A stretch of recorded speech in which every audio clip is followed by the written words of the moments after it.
We're going to call this session of the Boardroom revision to order. We can begin by acknowledging that we are in Treaty 1 territory, the traditional homeland of the Métis Nation.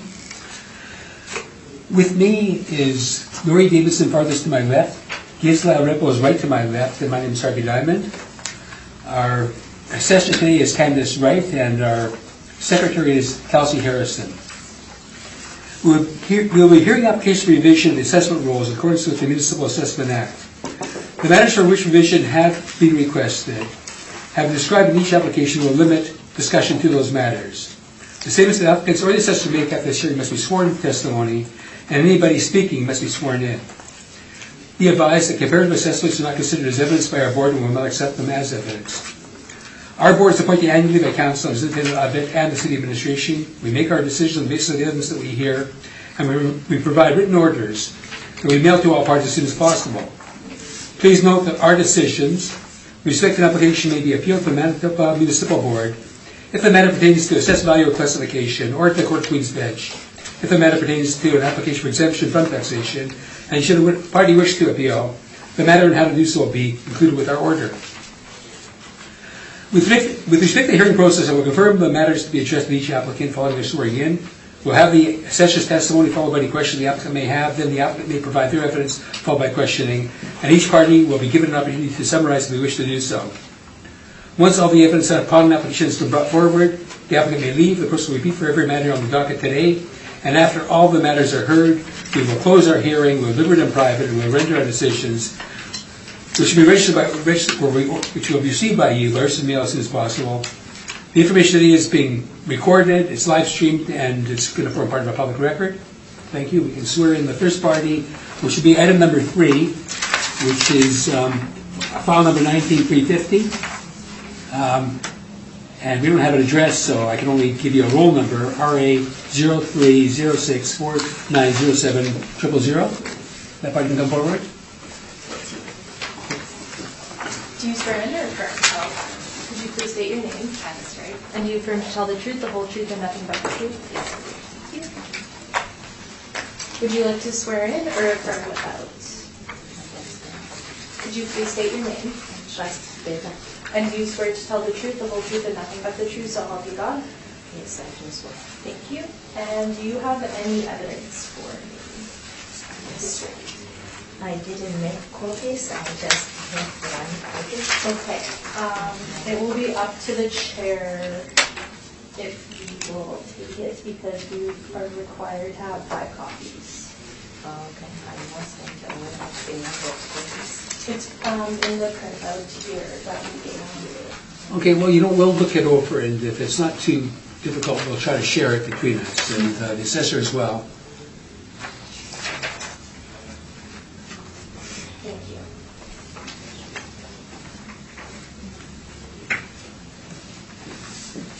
I'm not sure when you're ready you can proceed, but if you want to look over the material you have there, by all means, take your time. Thank you.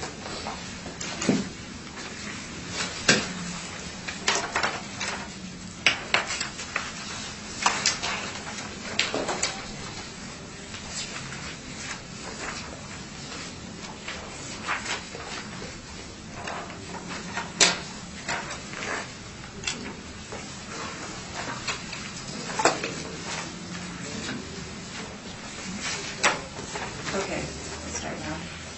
The subject property is roll number 0306490700. This is a vacant piece of land in Bridgewater Lakes with agricultural zoning. The land area is 0.82 acres. There is no water and no sewer. The 2020 assessment is $57,000, which is $69,512 per acre. The most recent sale was in 2013 for $55,000. I have 7 comparables that are all immediately next to the subject property. They're all 0.82 acres with agricultural zoning. All have no sewer, no water.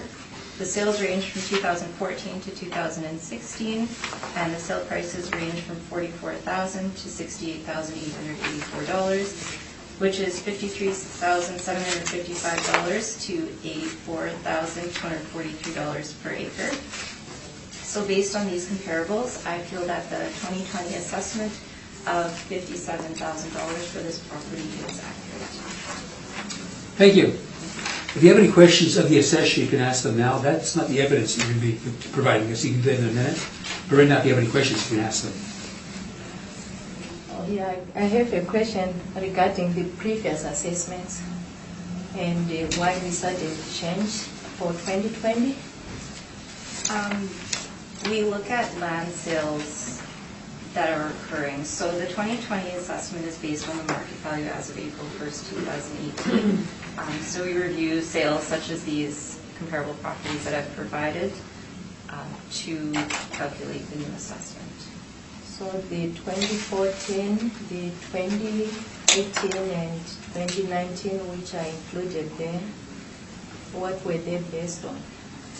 They were also based on land sales in the area.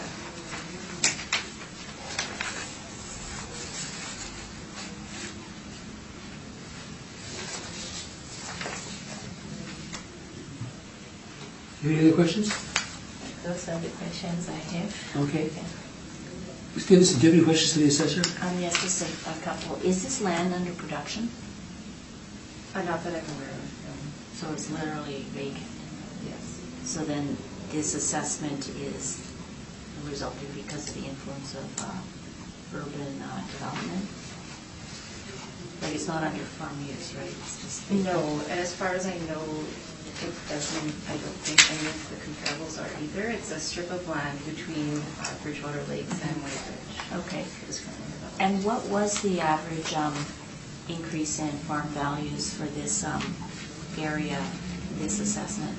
I don't have specifically for this area. Overall in the entire city, it was approximately 13%, but that's a wide range of areas and percent changes. Okay, thank you. That's no more questions. Thanks. Ms. Whipple, do you have any questions? I have no questions, thank you. Okay, I'm looking at your map showing the properties nearby, and also your comparables. They all seem to be, it looks like a cookie cutter pretty well, 22 of an acre for each of the parcels. Yeah, they're So- pretty much identical. So it looks like it's a subdivision that's been entered, but there's no services. You can't build on it yet, No. but it's all subdivided. So once the services go in, it will be ready to build, right? As far as I am aware, yes. It looks like, yeah. And you know if there's any roadmap on when services are going to be going in? No, I'm not sure when services will be going in. Do you know how close services are to the property right now? Just the property serviced? Yeah, the properties on either side of those two areas are serviced. So there are services to connect into, to put a sewer, et cetera, into? Yes. Okay.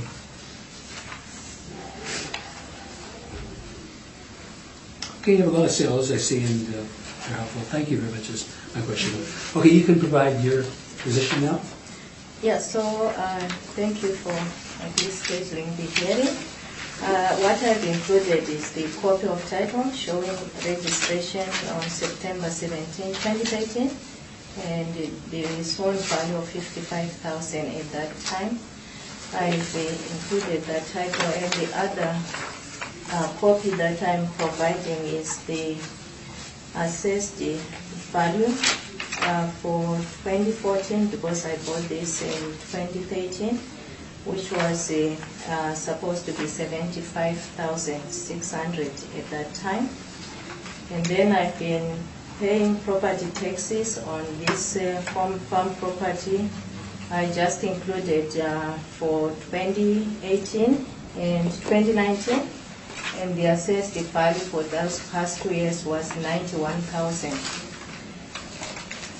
So when I received the 2020 property assessment, if your land is being decreased from 91,000 to 57, obviously you have to understand why, because I use it as collateral. I'm in real estate business as well. So it impacts on my ability to actually get some loans from the bank, because Okay. I was using that. Then for the 20, I also noticed that for the other properties that I bought, it has always been increasing, and that's why I was surprised that, well, this one all of a sudden dropped that much when the rest are being increased. to that extent, and so I've included that bit of the two other properties, especially the 311 Riverton Avenue property, where you keep increasing because the city gets more property taxes out of that. So I was suggesting that a fair deal would be to keep my farm property up in there and decrease the one which I'm owing, the 311 Riverton, and we equalize. You upgrade that, you decrease. Okay, we don't have power to do that. We can't do anything with Riverton. The only matter before us right now is this property.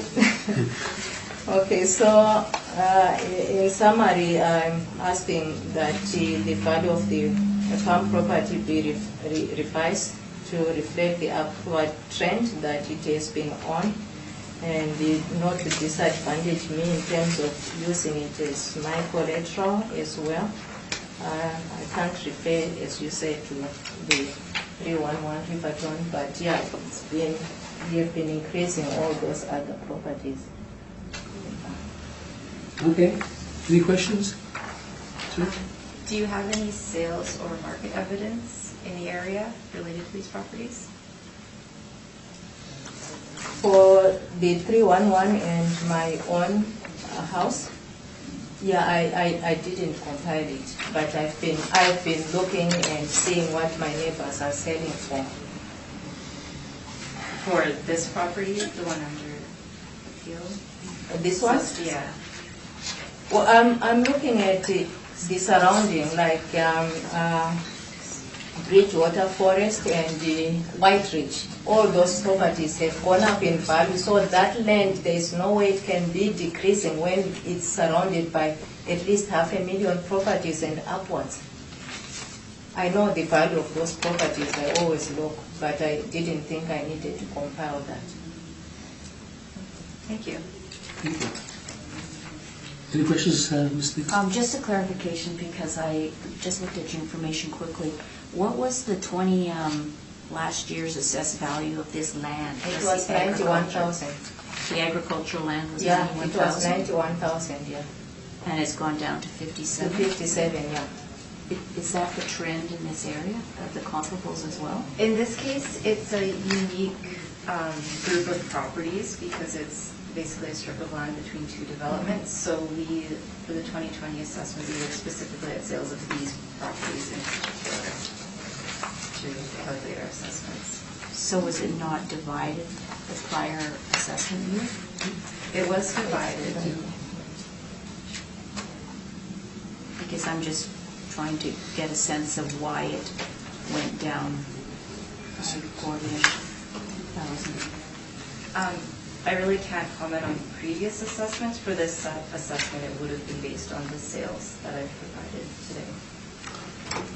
Okay. Yeah, thank you. Is there a question? No, I don't. Okay, so what you want us to do is, you're here, you want us to increase the assessment on your property to what it was before? Is that what you're telling us? That's what I'm asking. Okay, you're aware of the fact that if we did that, you'd be paying a lot more taxes than you will otherwise?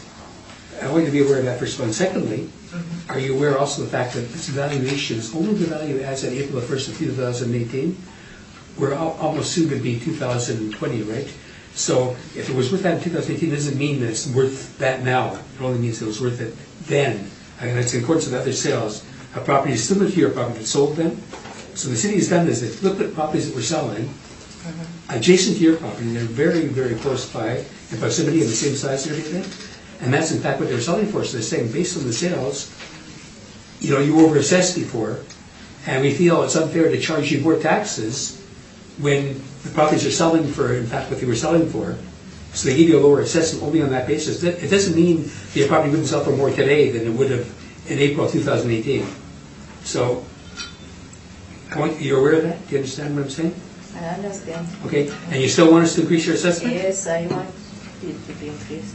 Okay, I'm not sure if we can accommodate that for you. Okay, most people who come here want us to reduce their assessments. I got to tell you, all the years of settlement board, I don't think. I'll come back to reduce the other ones. Yeah, Yeah. and that's good. But if you use it for collateral, your bank would have to understand that it doesn't mean that it's got that value today. That was the value in April 2018. It could very well be very different today, depending on what sales have been like lately, since then. So even giving you a higher valuation on April 1st of 2018 won't necessarily mean that the property's worth that today. Okay? Yeah, I understand. Okay. Yeah. Okay, thank you. I guess we'll deal with that in the difference. Well, can I read this? It was a summary. Is that something you want to speak to? It was a summary of what I included in the. Oh, yeah, we'll give that to, it's all going to be on the file, so if you Yeah. wanted to file an appeal, Yeah. they'd have all the evidence that was Yeah, provided today. Yeah. Okay, you're finished, you can leave now. Okay. Well, you'll hear from us in the mail. Thank you. Thank you. Thank you.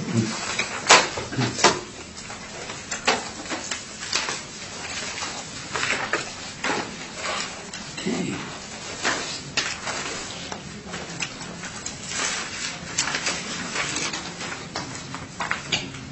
Mr. Hubel, moving forward, you're on the second matter, which looks like some property on Municipal Road. Question mark, property on Municipal Road. Could you please state your name? Do you affirm to tell the truth, the whole truth, and nothing but the truth? Thank you. And you have evidence for me? I'm going to sort it for you, I'm just waiting, Okay. I don't have the assessors yet. Oh, did you not? No, well, we Okay. don't exchange, right? That's fine.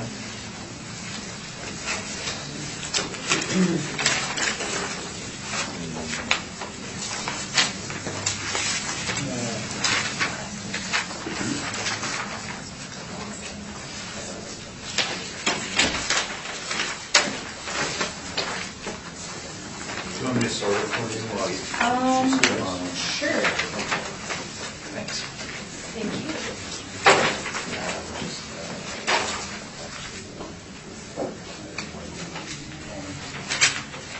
Stu, does it take you long to assemble your evidence? Because if it will, we can send you down. No.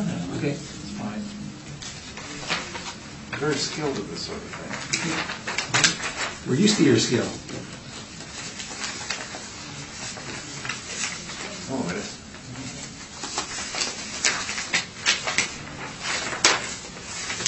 You brought extras. Dude, you can start if you want. Or you want to see it all? I think with a session might want to see your evidence before. Okay. All right. I had a morning hearing, and I just finished a little after 12, and then I came down here. We appreciate the very support for that. So, it's going to bring food with me, too. Very nice, describable. Okay, there's 6 and a spare.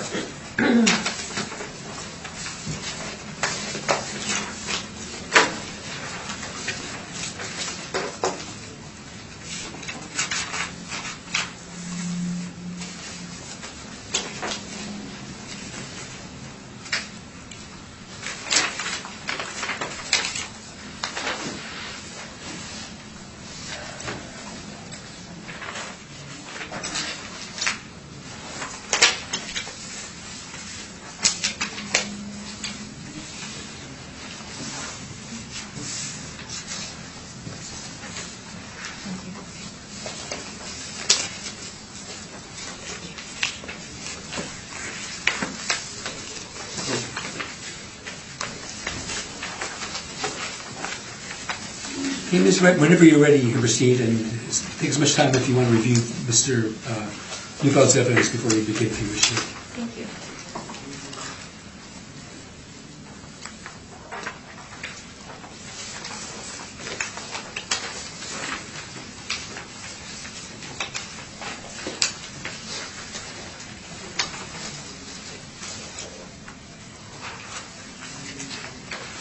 Okay, I'll begin now. The subject property is roll number 0100-406-3500. It's located on Municipal Road in the NC Ridgewood South. This is a vacant piece of land with agricultural zoning.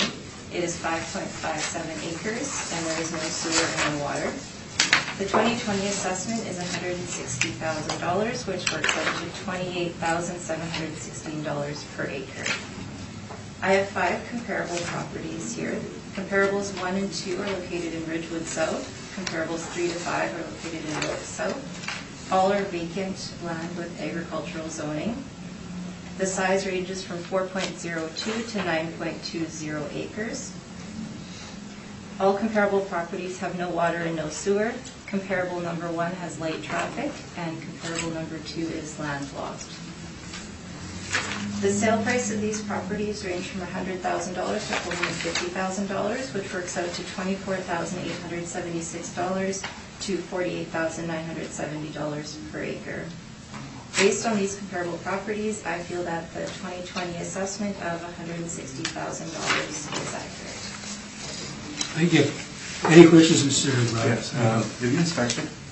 I did drive by the properties. And tell me how you drove there.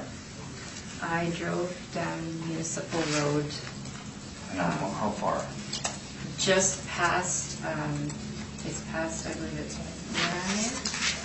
Right? Yeah, just past Ranick, and then there's a walking trail and the property's located right on the corner. And was the roads, was there a road to drive on at that point? There is a dirt road, yes. Dirt road? Yeah. Okay, that's what I was getting. It's Yeah. not paved. No, Okay. And to develop in the city of Winnipeg, you do require paved roads, correct? You're aware, or, I'm Sure. not leading you on, but are you aware that you need paved roads to develop? yes. And are your comparables located on paved roads or dirt roads? Comparables 3 to 5 are located in the Wilkes South neighborhood. I believe those roads may be paved. Comparable number 2 is actually landlocked, and comparable number 1 is located directly beside the property. There is access off of Charleswood Road for that one, Right. but it's directly beside the And center. Charleswood Road runs all the way to Wilkes, correct? Correct. And Municipal Road does not? No, I don't believe so. And your comparables on the south side of Wilkes, Do you know what planning document controls their development? I know it's different than the subject. I'm not That's sure the South Wilkes secondary plan, and that permits development of 2 to 5 acre sites that are unserviced, correct? And the subject is in, you know what controls its planning? I know it's in the precinct Q, Ridgewood South. Right. And precinct Q has a number of different areas in it. Yes, yeah. Okay. So at this point in time, to your knowledge, is it developable? Not at this point in time. However, comparables 1 and 2 are located within the same area, precinct Q. Number 1 and number 2 are in precinct Q. Are they in the same development zone with Q? I believe so. and they ranged, one went for twice as much as the other did. Was there any consideration there to, did you check the motivation on these sales? Do you know what they were for? Or who purchased them? I know 1 is likely for development. The fact that comparable 2 is completely landlocked likely also affected the sale price. Okay. So you don't know who the purchaser is? You don't know if it was Qualico? I believe 1 of them was, yes. Okay.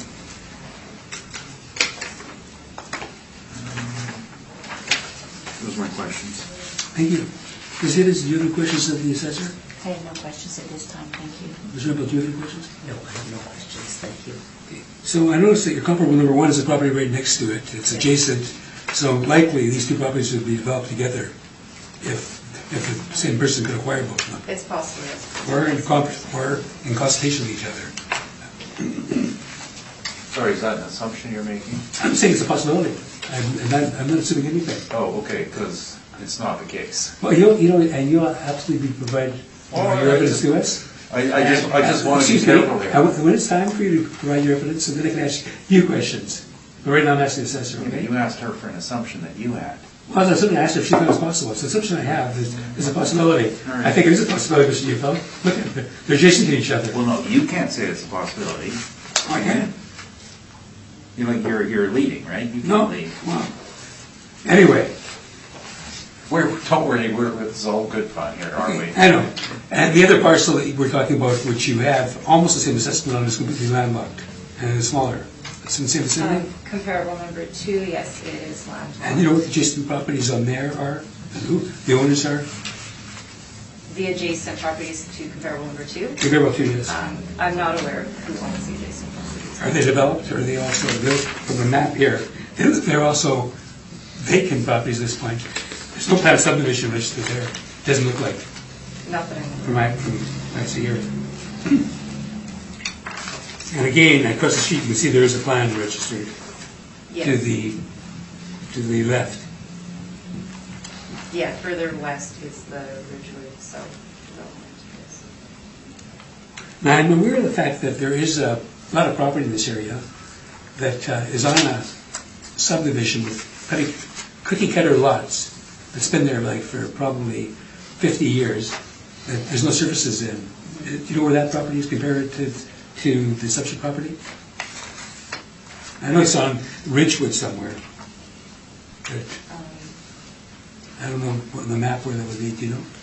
The newer houses on Ridgewood or older? No, it's a subdivision that was registered about 50 years ago and it's never been serviced. Okay, I'm not sure. Okay. This is Ridgewood. Okay. Thanks. That's my question. Mr. Newfield? Yes. Your evidence. Okay, the property is essentially landlocked because the road that drives past it is unpaved and not pavable for development. It's a road that was set up for farm service for when the land was farm usage, which was divided the river lots. And much like the section roads that you see, some are developed with right-of-ways and some aren't. Some of the right-of-ways are developed, some aren't. So it's and it dead ends before Wilkes, and it doesn't cross Wilkes. To the north is the walking path, and the municipal road itself at this juncture is not considered to be a road of I don't know what you call it, an actual civic road. There have been lots of subdivisions in the area, and the city, the assessor's plan is very interesting. 1908 was the year that most of these subdivisions were made and registered. So a lot of them have been sitting for, I guess, 111 years. Most of those ones were done in Loudon, McCreary, and then Community Row. But all of the surveying was done in subdivision. So the city didn't really have a policy plan for this, and the subdivision, the houses just went up. They eventually did South Wilkes subdivision, South Wilkes secondary plan. It was around 2003, I think, and it legitimized the existing uses on named roads, allowing 2 and 5 acre lots unserviced. But when services came, they would be required to hook up to the city. Most of the landowners, of course, want to live out there. They don't want to hook up to the city. Many of them do, but that'll change with time. Now, the one where we're located in is now called Precinct Q, and the genesis for that was in this map here. This comes from our Winnipeg plan. Our Winnipeg came out, I think it came out for review 2010 and was enacted in 2011. And these precinct plans came up. The concept behind the precinct plan is that development will only occur when a plan for the entire precinct is put forward. And it's named Q because Qualico owns most of the land. Some of these have been subdivided a bit further. Precinct A was subdivided into sections about 2 years ago. But the city's planning concept is they don't want piecemeal development happening. You have to submit a plan for the entire area. The difficulty is that you have to own the entire area generally to make it worthwhile, because you won't find 10 people who are all going to agree on a development plan. It's much more difficult. And Qualico bought a majority of this land in the 60s. This is a piece of land that they do not own. Now, subsequent to that, Qualico had Precinct Q approved in 2013. And here is the phasing map. And you can see that the yellow marked areas can be serviced independently, and brown areas can be serviced independently, and then purple and blue cannot be serviced independently. And because of sewer extensions and major extension of external services. One case is land drainage, the other is wastewater. So we're in the pink zone. Now, even if the phasing is approved, or the sewage system is put in, that does not guarantee that development will happen. Because the reason that they do these phasing plans is that they can start their development in the areas where they're approved. And if they don't get to these other ones, that's fine. The same thing happened in Waverly West, where the land was divided into 6 sections. And A started first, and it's the one that's immediately, it's on the north. B is the last, and it's just being done now. The reason B was never developed was because there were too many independent owners, and the 2 project investors, which would be Lagpo and Manitoba Housing, controlled A, C, D, E, and F. So theirs went first, and by planning in this direction, they got around the precinct concept of having everybody's all in, by simply saying it's a phase, and your phase is last. So now with Q, Qualico has done the same thing, and I don't think there's anything wrong or ethically wrong with what they did, being very reasonable and practical. They don't own as much of these lands as they want, so they've phased them into a phase that's going to be developed later. Now, when a piece of land comes up, of course, they're interested in buying it, but that's not market value. I've had a long day. That's called speculative value. Thank you, and not market. So what we did is we just looked at, we were looking for sales of farmland in the city limits that had similar access issues, and we had 2 that we found, number 1 and number 2. First is on Minerva, the other is on Charleston, and you can see that Minerva runs off Pembina Highway, and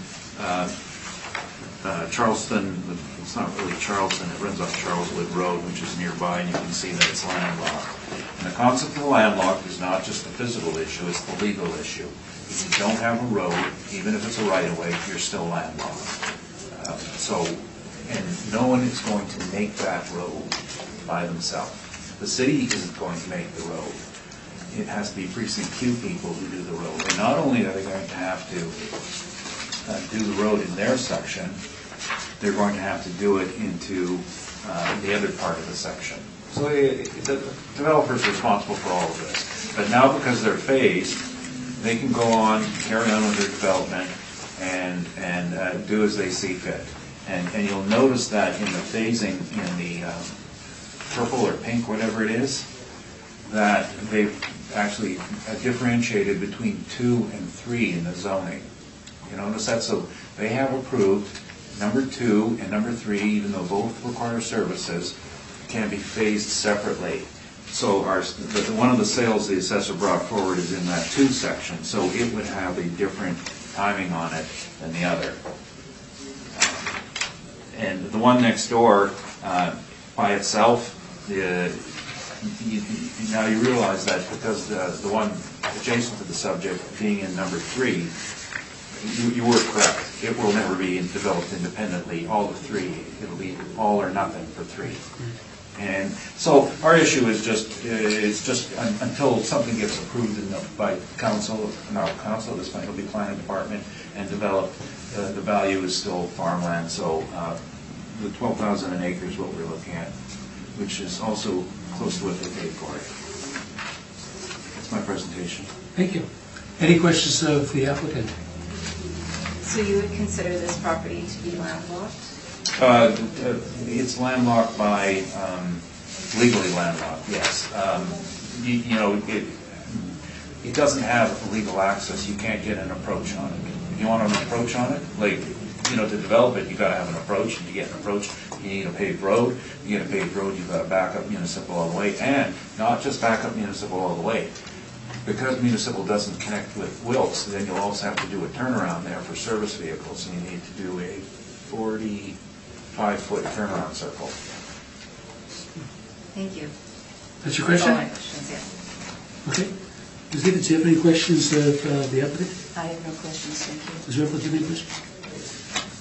I just want to ensure I understand this correctly. You're looking for 12,000 per acre, That's correct. which is the same as it was in 2008 Well, that's what when they, it was purchased? yes, that's what they paid for it. Now, the land banking concept is very strange in that it doesn't follow the market.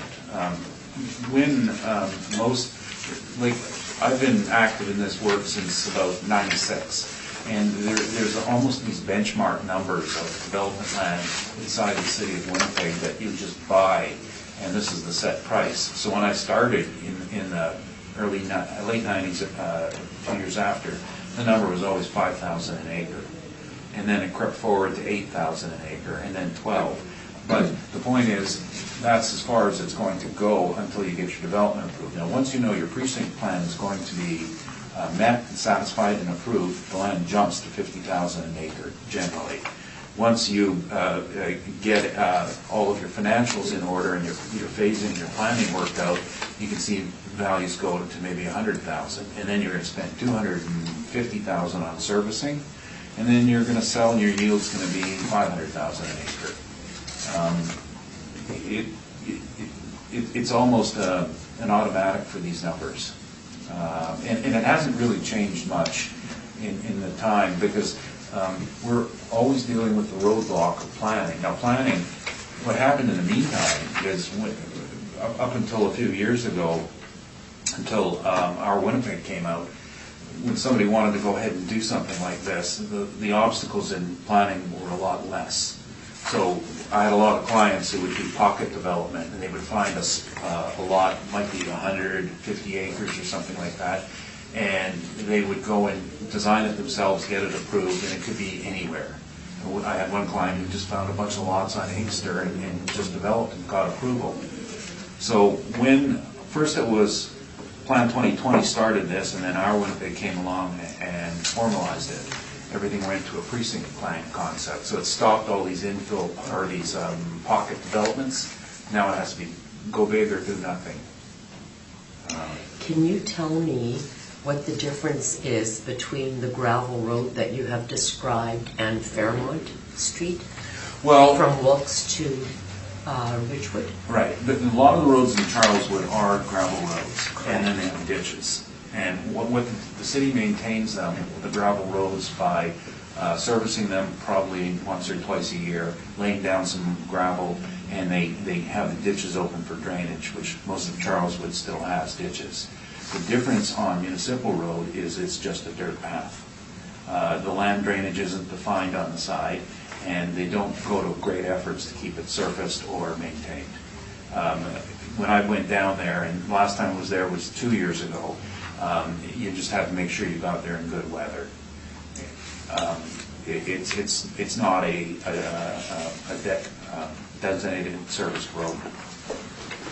And I lived on Dieppe for a while, so I'm familiar with the Charleswood road system. And are you aware that not all the roads, even in the developed area, run down to Wilkes? That's correct. There were only a few, and that's to deal with the railway crossings, is they're trying to minimize the crossings because they need controls. The issue with municipal is that, no, it likely will never hook up to Wilkes if it were to get developed. They'll probably do a side road parallel to the tracks and line up with the other roads. I did have a copy of that plan when I was reviewing earlier, and I don't have it with me today, right here. Okay, thank you. Those are all my questions. Thank you. So you've given us some comparable properties you consider comparables, but the city has comparables, like one right next door that's sold for double what your property is assessed at. And another one that's landlocked that's assessed for almost what your property is assessed at in the vicinity, which is really landlocked.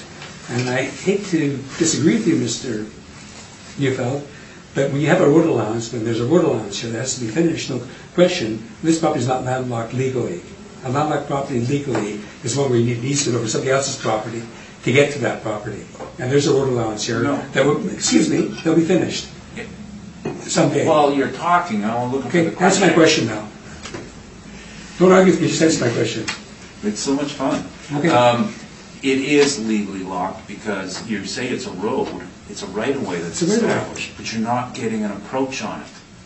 It's available You right will away. not get an approach until your road is paved. See, the Today, difference- you won't get it. See, the difference between your property, well, you don't need it now because it's not developed, but the difference between your property is there is a road allowance to get to it, and comparable number two has got no road allowance, so they have to cooperate with neighbors.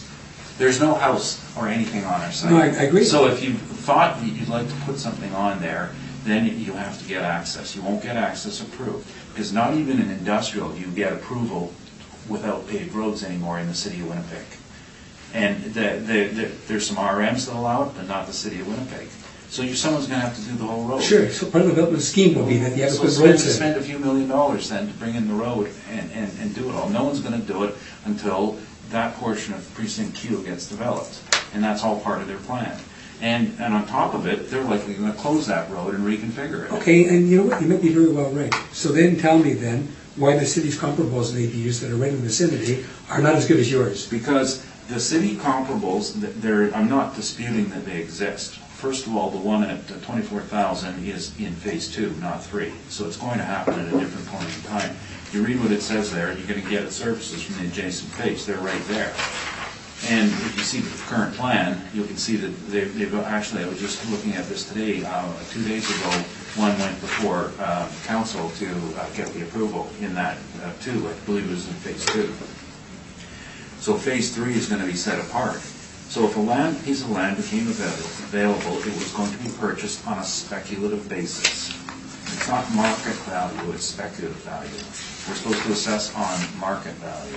And that's the difference. Okay, thank you.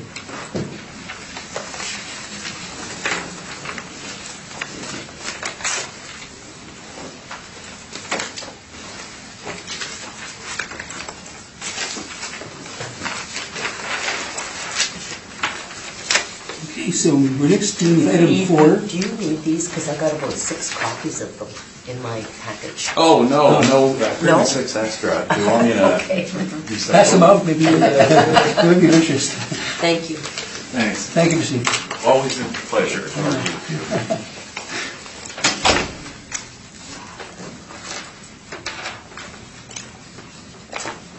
Okay, I guess our next property would be Stephen Cymbalski's property. Come forward, sir. It says number 4.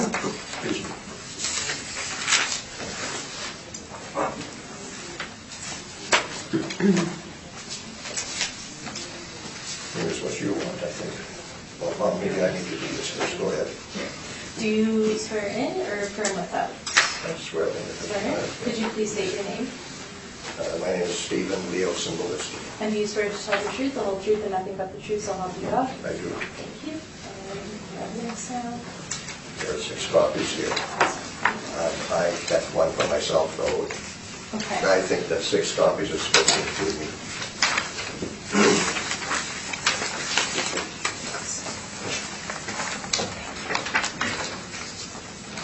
Thank you.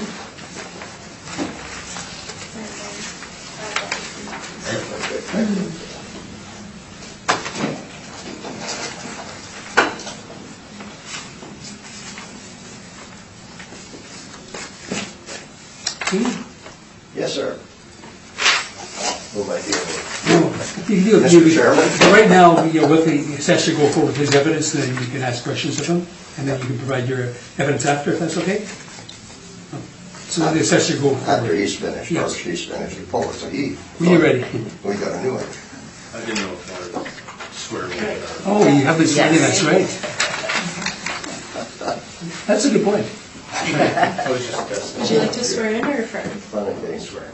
Could you I think please- everybody's got a sense of humor. And do you swear to tell the truth, the whole truth, and nothing but the truth, so help you God? Thank you.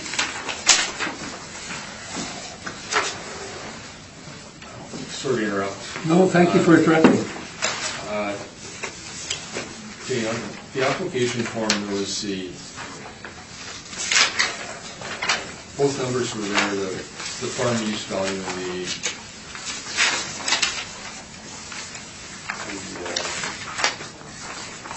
regular property value.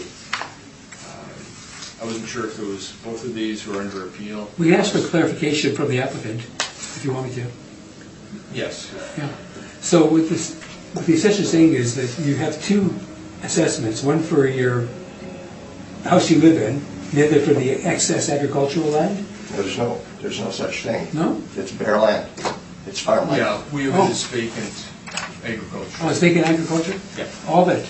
All the- Okay, so I'm sorry, I guess I misunderstood what you were saying? Yeah, there's the farm, Oh, farm use lease for part of it. The market value of the agricultural land and the farm use assessment applied to the property. So that's what I was wondering, if both of them were being appealed or the, Can I give you some background that you may not have? sure.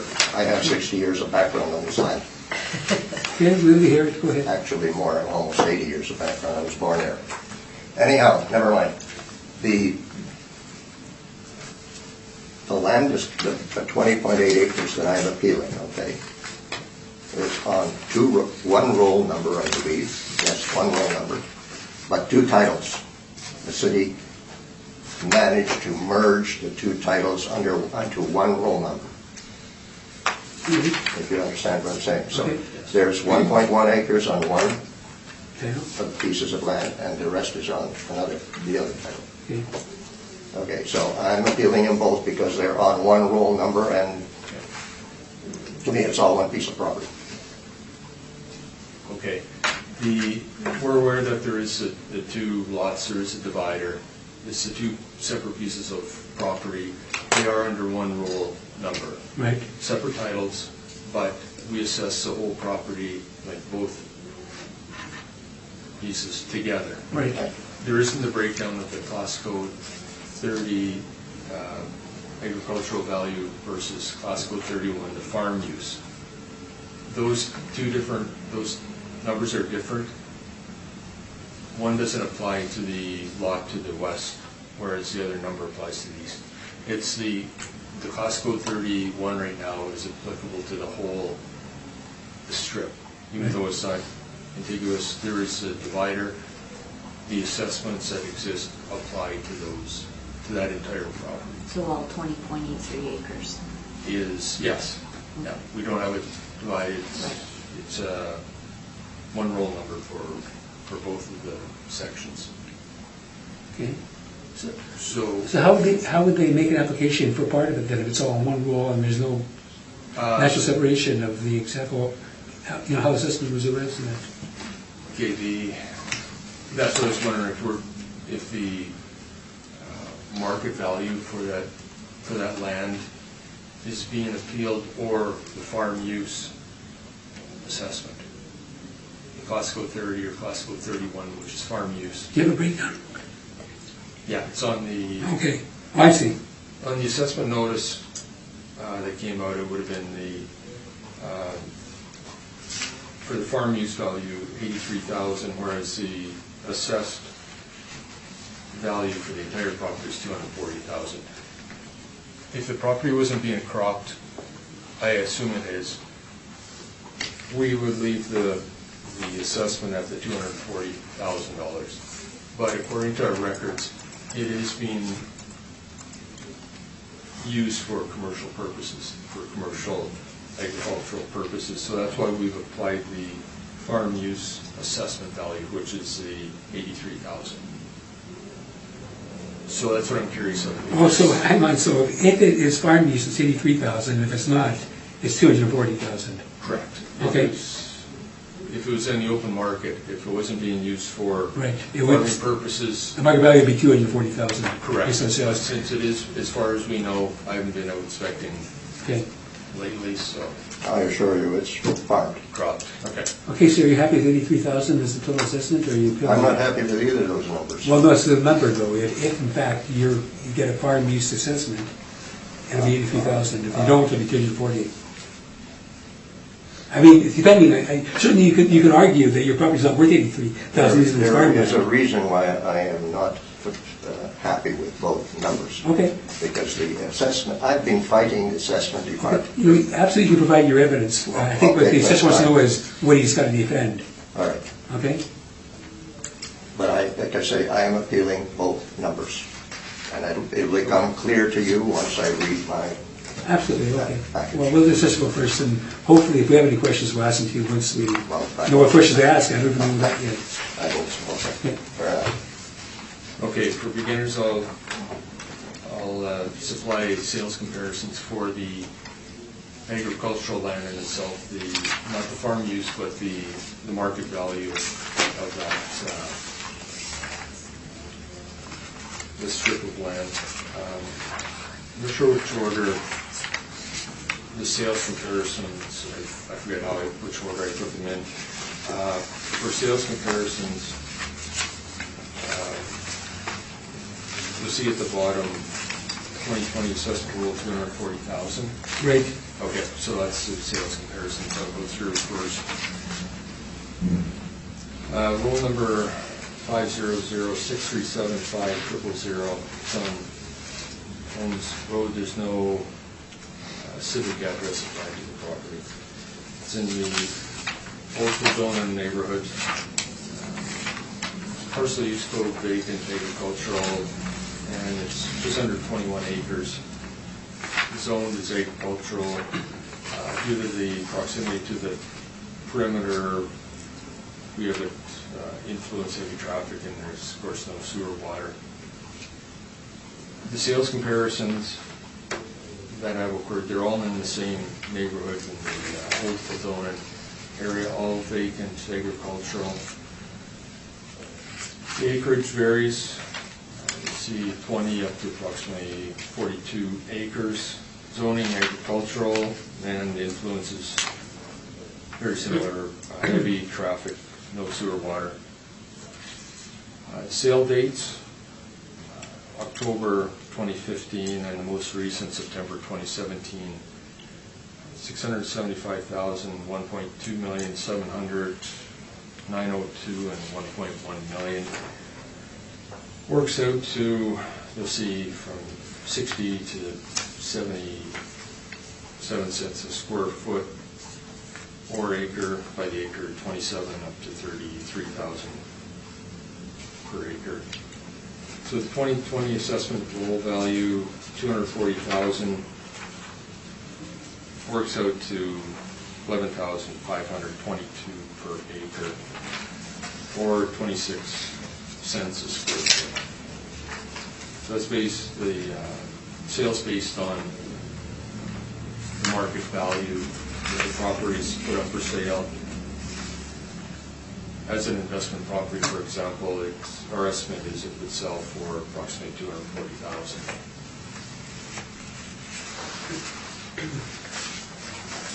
And the following page is a map. It shows in the top left corner, you'll see the subject property. It is split due to the 101. Comparables, all in the Old Kildonan area. So there's a variety. The comparable number 5 on Phillips, it is also split. It's two separate lots, sold under one roll number. So that's the sales for the market value. Now, I feel like I could supply the farm use, or would you prefer? I think let's do everything together. Okay. Yeah. Okay. For the 2020 assessment, for the farm use rate, we used $4,000 an acre. For the reassessments, we get a report from the provincial government to show what properties that are used strictly for farm purposes, what they're selling for. Through the province, there's quite a range of sales Basically, it's depending on the quality of the soil. For example, eastward with Altona, that area, soil is very fertile. The sales are, some of them I was looking at were over $12,000 an acre. Whereas southwestern Manitoba, along Highway 83, north of Burden, etc., it's a sandy soil. It's selling for much lower because the crops aren't the best due to there's more drought goes on there due to the sandy soil compared to the southern area. So what we did was took a look at sales. Sales like this don't, for farm use, don't occur within city limits anymore. Right, just go outside the city. That's why we had to go outside city limits. There's some sales in the, try to keep it as close as possible to the subject. There's the Rosser municipality.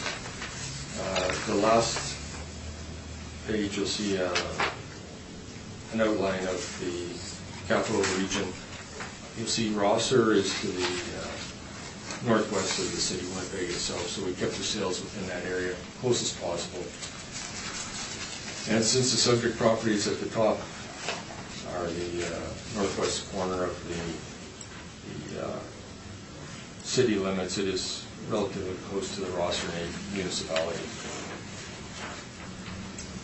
On sales, where you see the 2020 assessment farm use value $83,000 or just under $4,000 an acre. The sales, there's quite a range, 10 up to 94 acres. The sale price per acre from the approximately 3,600 up to 7,400. So there's a range of farm use properties or property that is used strictly for farming purposes. That's what they were selling for 4,000 up to 7,000 an acre. So the assessment of the farm use rate we used this reassessment was 4,000 an acre. So we feel that based on the facts supplied by the provincial assessment to do the soil analysis, sale prices, we feel that the assessment of 83,000 is accurate. Okay. Thank you. Thank you. You can ask the assessor any questions you might have right now. Tim? Yep. I guess so it'll fall into this category. I was going to ask them later on after I made my own presentation. Yeah, no, now you can ask questions, then you make your presentation, and then he'll ask you questions. Okay, so the questions are based not on your information. Well, yeah, you can ask your question on anything, but if there's anything that he said that you think is inaccurate or you want clarification on, now's the time to ask him. I would have one question. Okay, certainly, go ahead. And the question surrounds the comparable properties that you've shown on that page. You've highlighted the property that's mine, which is the one that's highlighted in yellow. Yes. That's the what do you call it? Property in question here, the 20.8 acres, okay. The highlighted, the property next to the highlighted area, which would be to the left, was sold in 2015. That one is not on the comparable, and it's almost identical in terms of size and in terms of where it's located, the fact that it's split in half by the perimeter, as you can see by the picture there. So my question is, why wasn't it on the comparable? What was the date of the sale? 2015. Early 2015? Mid-time, before the crops went in, let's put it that way. Okay, so that would be probably before June. I didn't bring that piece of information for you. It was definitely 2015. I take your word for it. Offhand, I can't tell you why that one was missed. Was it a market sale? Oh, it was a market sale. Yeah. Okay. Just as background. Okay. The three pieces, and the next one to that piece, were the three pieces that belonged to my family, my mother and father. And they were, the lots were basically allocated to the three children. I'm one of them and my two sisters. owned the other two. Two sisters are now deceased. Okay, you're asking questions now. You can give us this information. If you have any questions right now? Well, I'm just trying to explain why I'm asking why this was not there. Well, okay, and I think he said he doesn't know why it should have been. Yeah, I can't. So that's all we have right now. But certainly, I'll let you tell us all about it when it's your time. Oh, okay, fair enough. I'll Okay. shut up. Yeah. No, you don't have to shut up. You can ask. Your time to ask any questions that you have. Okay, I don't have any questions really with respect to this. Okay, well, what do you tell us about the properties? May I just direct one comment Absolutely, go ahead. to the gentleman? It would have been nice if you had submitted all this information to us like we had to submit it to you before this meeting. It's awful difficult to try and figure out what you have done here in your package from the diagrams and from your, what do you call these, comparables. Right. And it's very difficult for me to question why you use these comparables, and that's the comment I'm making. Okay. As far as I know, it was submitted. For residential, we submit our materials at least 24 hours prior to the hearing. So you didn't receive a copy of our materials? I got it today, Today? Okay, just like I received yours today. just like you got yours today. That's the same kind of thing, okay? What I'm suggesting here is it's awful hard for me to attack your Okay. presentation. And this is something that I've heard over before, and it's... Well, I'm going to do that now that I'm going to have a chance to. Yeah, we recognize that, and but if you, I that's why I'll give you appreciate liberal time.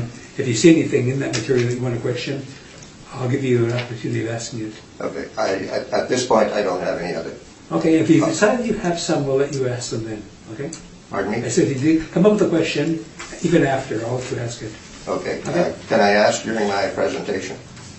You know what, I'm going to let you do what you have to do when you want to do it. I'm not going to restrict you on your presentation. Okay. Okay? Okay, so any questions of the assessor? I just have a couple, Go ahead. and then for clarification.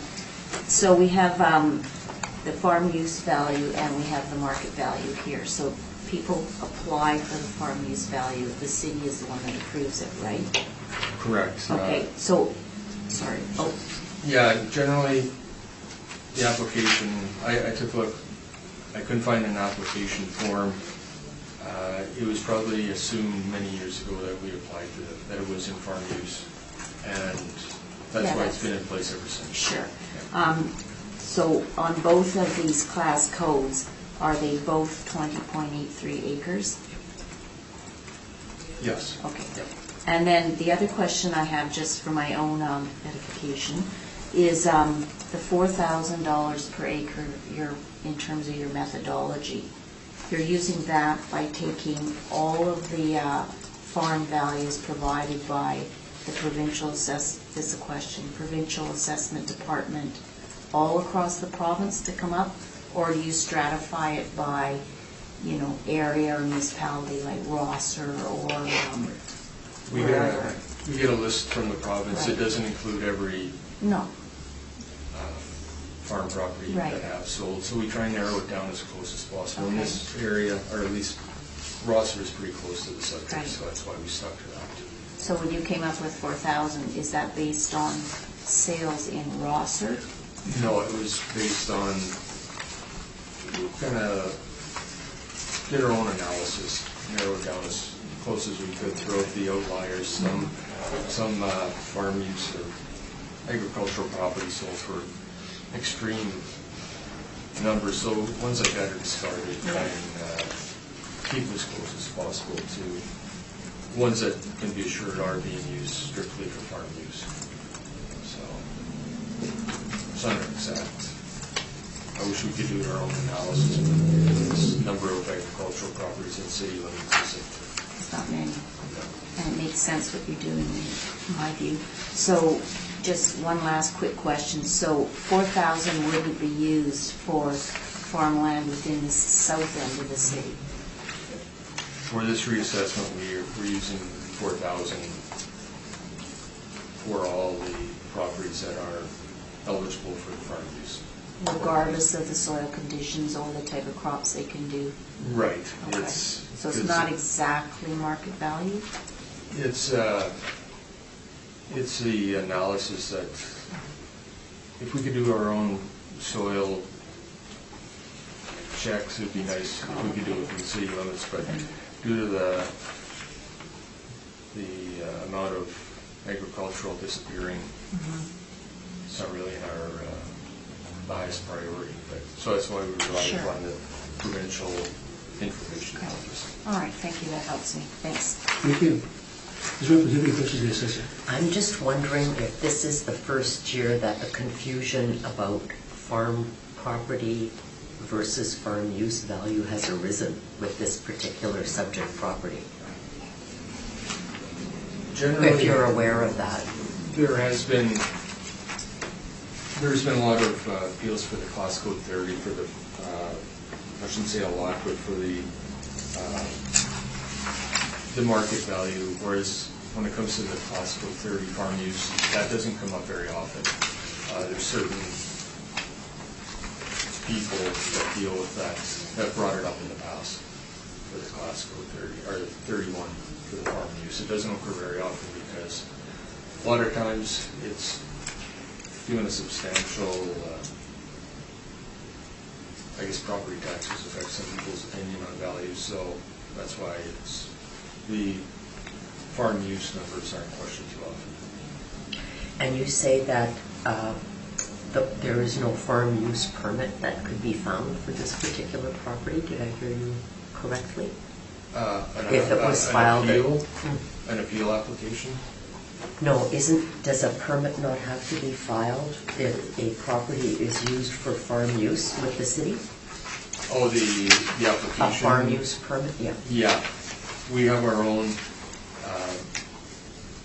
over the past couple of years, the agricultural properties haven't been done for quite some time. But we were contemplating whether or not to send out the application forms to everybody who currently have the farm use, because we found that there is some property owners that are getting the farm use assessment, but it's not being used for commercial crop production. So that's where we're thinking about sending out the applications again.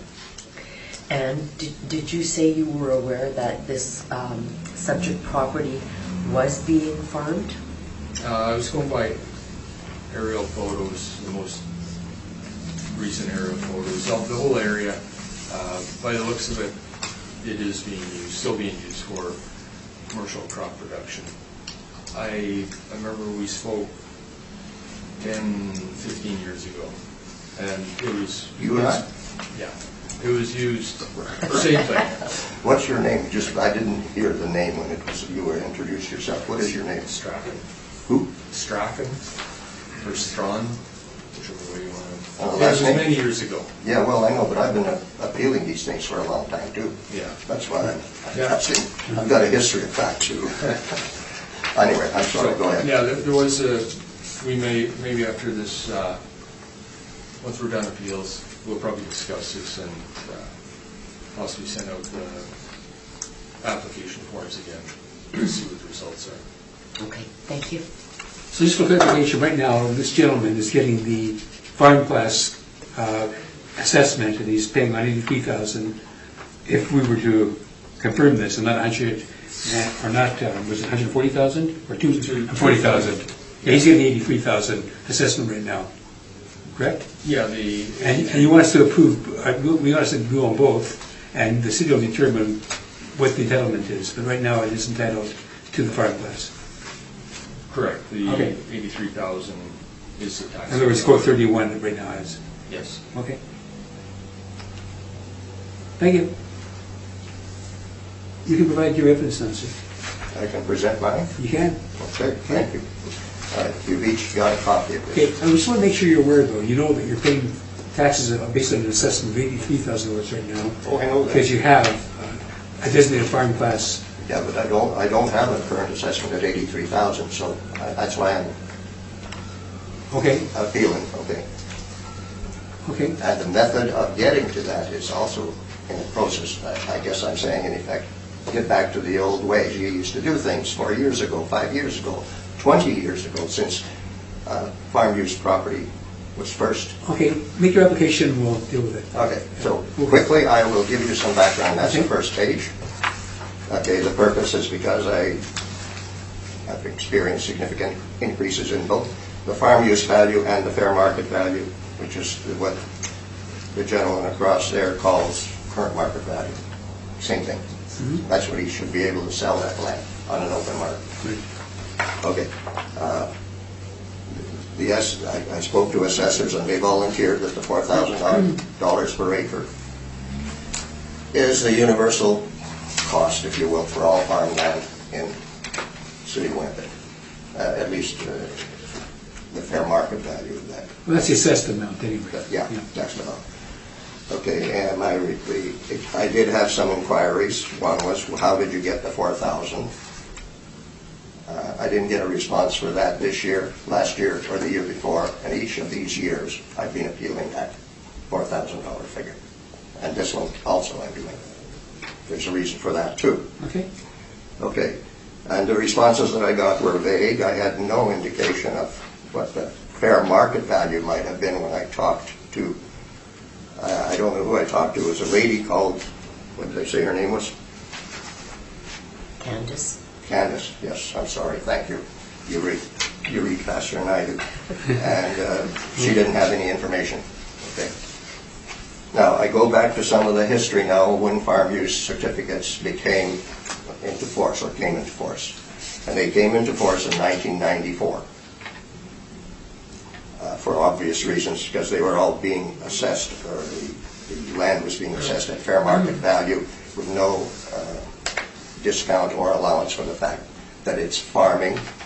They don't have the services that the city provides. No roads, no fire service, no police service, no nothing. If you have a problem, you phone the RCMP. Anyhow, getting back to that. At the time of the creation of this classification, a decision was made to establish farm use values at 35% of the farm property current values. That number is key because it influences the value that is applied for farm use purposes and for taxation on this land. That 35% factor was used until 2016, so it has a long history. It's not just yesterday, the day before, or the day before that. It is a long history. I can't establish whether it was by regulation or how, but that formula was used. The city applied it, and we agreed with it. It's a little more complicated now, but it's still an agreeable and fair way of allocating fair market, or at least farm use value, against all farm property. It's the same factor. Doesn't matter whether you're in the south end, the north end, the east end, or west end. And it was basically predicated on the fair market value, not by some yes or by golly, which you'll read later is what I'm saying about the 4,000 figures that they've been trying to enforce on us or impose on us, which I have consistently appealed and have had Board of Revision people agree with my position. All right. So that gives you up to almost the last paragraph. And the last paragraph basically says the 2020 assessment is back to, again, to the 4,000 per acre factor. And that's why I'm appealing it, because you're not following at least what I consider were the rules that were laid down when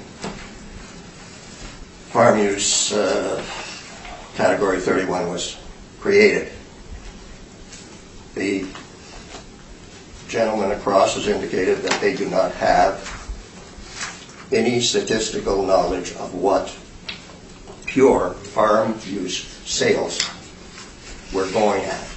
In other words, these are sales based on, these are numbers based on the fair market value, with some manipulation of that fair market value to get to what they believe is the current fair market value of the land. That's the $4,000 that the assessment department is foisting on us, on me at least anyway. Okay, so Schedule 1, which is the next page, gives you the history back to 2016 of the current value of the property, okay, year by year, and then in 2016, as you read, it says 137, and Board of Revision, agreed to 137. There was no dispute there. 2018 is 172. Board of Revision went to 172. No agreement. Again, full agreement. And then the 2020 farm property current value that these gentlemen are proposing for the whole piece, the 20 acres, has jumped to 240,000, or 39%, 39.5% increase. That's a problem for me. Okay. And the same thing on farm use. You'll see the other way, the other half of it, where it says farm use at the top. The farm use value was by the assessment department was established at 54,100, and it represented 39.5%, or close to the $4,000 per acre number, and that was reduced by appeal to getting back to the 35% factor that they should have been using, in my opinion. And the same thing with the 2018. They propose a value of $83,000, which meant an increase of 48%, when in fact the Board of Revision approved 60.2 thousand and got back to the 35% factor that we have been using historically. Now in 2020, they've come up with a proposed valuation of 83,000, and you notice very coincidentally how close that 83,000 is to the original way they should have done it, 35% of fair market value. My question and my position is there's no darn way that in 2 years that property rose from 172,000, which in the board's better judgment, if you will, or whatever, judgment, let's just say better or other, and all of a sudden now they want to go to 83, which is a 37% increase. That's the increase at the far side. Now, part of the thing that I had to come up with is how come it got to 240,000? Okay, so I basically have access to the land that I said that was adjacent to the property that is mine. It was owned by my sister. She's now passed away. Land is in her estate and is being administered by one of her sons, who is the official administrator. So I was able to get information from him that was not readily available to anybody else other than these gentlemen would have thought it. It's private information. And that private information, or that comparison, which I get back to, is on Schedule 2, which is the last schedule on my presentations. The last stage, excuse me. There about some more. Talking too much. Okay. So again, I looked at it and I said, okay, this is my roll number, 500-6373000, and the roll number of the property immediately to the, like I said, to the left, and it is to the left, okay, is roll number 6280000. The 500 is not going to, oh yeah, it doesn't do it. So again, now I'm looking at the same information is being presented here. Okay, this is what happened, and I've appealed each of these numbers, so I can say this was the valuation that the assessment department put on it. Fair value was $137,016. It was reduced to 130.9 by the Board of Revision. Not very much, okay. The farm use value was 54.1. Reduced to 48, and that was to get it back close to the 35% that they should have been using all along, the 35% of fair value. Okay. Okay, and now the next one is the 2008. We'll just go down that first half of the report first. The assessment value that the assessment department proposed was 172. I didn't appeal to 172, but it was confirmed through the Board of Revision document that I got from them. The farm use value was 83. That was reduced by the Board of Revision to 60.2. the 83,000 represented 48% of the fair market value. When up until that time and before, that should have represented 35% of the value, not 48, and that's what the 60,200 is. It's 35% of that 172,000, and gave us a value of $28.95 for the land for farm use purposes, or a market value of $82.69, which is the same. Now comes in 2020. The jump is to 240 again. 39% increase over the 2018 assessment, which drove the $83,000 number. Okay. At this point in time, 83,000 represents 34.6% of the 240,000, which normally would have been 35% had they been following the historic pattern, if you will, or regulation, if that is what a regulation. But it gave a value of $39.90, which supports their $4,000 per acre number. By comparing those numbers now against the comparable land right immediately to the other side, it's quite a bit different, and there's a reason for that too. In 2016, yes, the fair market value is 164. It was not appealed, so it just went across. The farm use value was at 34%, again, close to the 35, and granted a farm use value of 29 or 25.97. In 2018, the assessment department deemed that that property was worth $245,000. Unbeknownst to me to this day, because I bugged my nephew why the heck he didn't appeal last year. Should have. So he was stuck with an $86,000 farm use value. That's his problem. He's got to deal with it. And by applying 35% to that fair value of $245,000, you end up with $39.80 per acre as the official, according to the assessment department, the official farm use value of that property, which confirms the $4,000 that they're using now. Okay, but it got there because he didn't appeal. Had he appealed, he would have probably got the same kind of answer as I did. It's too high, it should have come down. Now, 2020 comes along, and you see that in the assessment department, the value of that roll number 6280000 did stay the same, $245,000. They didn't up it anymore.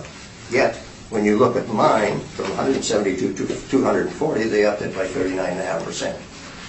As far as I'm concerned, that value, that land, and the value is fictitious. Nothing happened in 2 years to support an increase of $68,000 on that land. Okay. So I'm appealing both, all right? Okay. I want, on the one hand, get back to the 35% of fair market value to be the value going to farm use for farm use purposes. And correspondingly, the $240,000 shouldn't be any more than the land value was in 2018. It wasn't on your comparison or when I say your, excuse me, your assessment of the land immediately next to it did not go up between 2018 and 2020. It didn't go up on that land, and it's right adjacent, the same size, same everything, same distance. Why has it gone up 39% on mine? Okay. So that's my appeal. Okay, Mr. Chairman, if you have any questions of the applicant, you can ask them now. Are the requested assessment, revised assessment, is it being based on strictly on the stats from previous years? Is that how you're working out the? Which one? Well, the overall value. Well, the overall value is in this column, the first column, if you will, of that comparison, is what you originally said it was worth, and the Board of Revision agreed because I wasn't appealing it. Okay, so right. 137. Oh, that's not exactly right because there was an appeal, I guess, in 2016. The value was reduced by about $6,000. In 2018, it became 172 coming from the assessment department. I didn't appeal, so it stayed there. The only thing I appealed was the 83,000 because now you want, this is the first time that you really wanted the $4,000 per acre applied to the value of farmland. And I'm saying no. Nothing's happened to that farmland to warrant an increase from what would normally have been $2,895 to $4,000. Other than whatever machinations you folks went through in the assessment department. And I'm saying if none of that thing changed, you know, and that Board of Revision, agreed with me. So now I'm going to 2020 and saying, okay, if nothing changed in 2020 on comparable property, why is mine going up that much? Okay, that's... Basically, that's the question. Okay. I'm just you're trying to answer, sorry. No, that's fine. So to come up with a number, you're basing it on stats from previous assessments? Well, it is a previous assessment. I think he's clear. It's He's your saying, assessment. just really quick. I think he's saying that based on the last application, his property hasn't increased in value since then. Board of Revision reduced it last time, so it should maintain the same value. It hasn't gone up, and 35% of that would give him what he got from the Board of Revision last time. I think that's his position. Is it not? Basically, Yeah. in a nutshell, something along that line. Perfect. Okay. Based on sales out in that general area, do you feel market or sale prices have gone up? No. I was trying to sell this land for about 5 years. No buyers. No buyers. No biters, excuse me. Based on sales, the land sales that I supplied, do you feel like... You can only make a summation, Mr. Stroud. I don't think asking a question this way. If you want to emphasize that position, I'll let you do that, but I don't think you're going to get there with the question. Okay. Did you supply any sales comparisons for either the market value or The history. farm use value? No, there is none. There are no statistics for the farm use value. That's the whole point. It was a calculated number when the farm use certificates came into being back in '94 to be 35% of the fair market value. Okay, and you and the assessment department and whoever else did this work applied that until 2016. Okay. 35% factor became fair market value. All of a sudden, you have started, not you personally, but the assessment department has started to force the $4,000 figure onto this land as the value. And I'm saying what's causing that, because you have no statistics to support it. Or if you did, I would have liked to have seen them. And the secondary region, it's been applied historically at 35%. Shuddy, I think you got your answer, and I'll let you make if you want, I'll let you make a summation based on what you think the evidence led to. But I don't think asking questions in that regard is going to get us there. Thank you. Okay.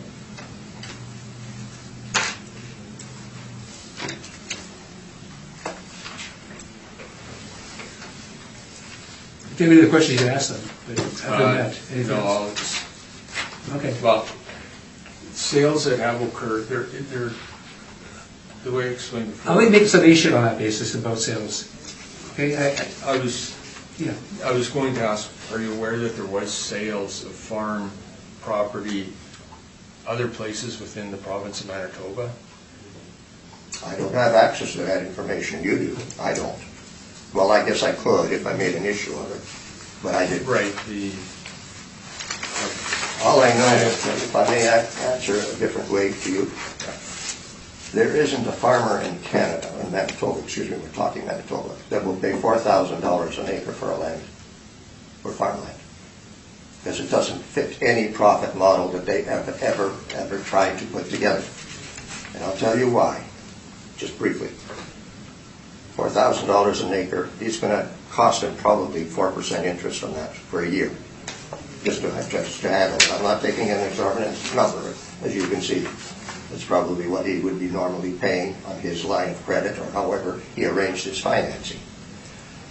So that works out to $160 a year cost to him just for owning the land. On top of that, he'd have to pay taxes. And the tax bill on this land is about, as I remember, $21 an acre last year. Okay, so if you want that confirmed, I'll give it out.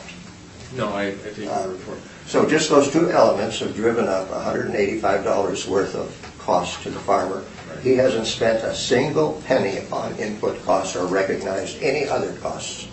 Okay. And on an acre of land in this area, because I used to farm it with my dad, I have a pretty good idea of what yields are for cereal grains, and the cereal grain prices in effect. There's no way that he's going to make a buck. He'll be happy if he covered just the $160 or $185 that it cost him to own it. And that's why they're not buying it. They lease it. That's why I'm leasing that land to a farmer now. Not because I'm making money on it, but I'm leasing it to him at a price that he can make money. And to me, you say, well, why the hell would you want to do that? Well, there's a good reason for that too. He keeps the land clean. I don't have to worry about weeds. If I didn't, you know what would happen? I'd get bothered by the city to get rid of the leaves. If I didn't have machinery to do it, I'd have to hire somebody to do it. And it's a cost more to me. So there's a reason why I don't push these prices up.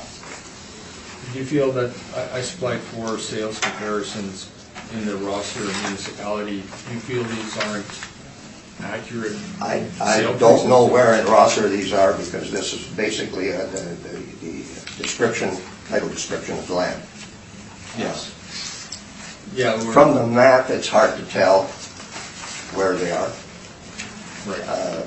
No, I agree with you there. It was just, and the distance, the main thing here is the distance between where this Rosser property is and how close it is to development. Because your fair market value, remember, has a factor of imputed value based on what others have sold it for, either or bought it for, either for investment. If it's a good deal, well, I can wait up a few years to get the better price. The prices will go up once development gets closer. Or by developers themselves. okay, no other questions. Thank you. Students, do you have any questions of the applicant? Just one question. I heard what you indicated. Obviously, the land have to pay a certain amount. If it's too high, you're not going to make money on farming because of all of what you indicated. So you're saying 4,000 is too high? Absolutely. Okay. No doubt. In my mind. Yeah, Okay. based on Based on a productivity farming you're talking about. operation. Yeah, and the assessor provided those comparables, but we don't know from what you're saying where in Rosser exactly they are, whether they're used for cereal production like your land, or whether there's a speculative content. So are you then saying that the methodology that came out to $3,500, is that the actual market value of land that you feel your land would be worth to make money as a farmer? No, you couldn't do that. What is the value then of that land? farm use? For farming use? Yes. Probably no more than $50 an acre, would you believe it? Because that's the component of his input costs of that, what I call the profit margin that the farmer would have to work with. So you're saying it's $50 an acre, not even Not even, $3,500? yeah, it's absolutely. Okay, our numbers are really moving, so I appreciate It is, what it you're is. saying, and I do It is. understand what you're... But there are reasons that people Right. do farm. Right. Some of it is actually land values appreciate, even for farmers they appreciate. Absolutely. But what I'm saying is, this land is not appreciated for farming purposes to $4,000 an acre. I'm not arguing with the 35% number that I've previously brought forward here, because in my estimation, that is at least a fairer way of allocating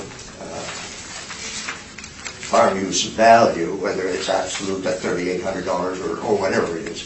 Because everybody is paying on the same basis. That percent of fair value is what farm use value becomes, and farm use value is the basis for your tax bill when it finally comes from the city. Right. So So then your ask, though, is what it was in the previous year for both your market value assessment. So you would like to see 172,000 Yes, and, 420.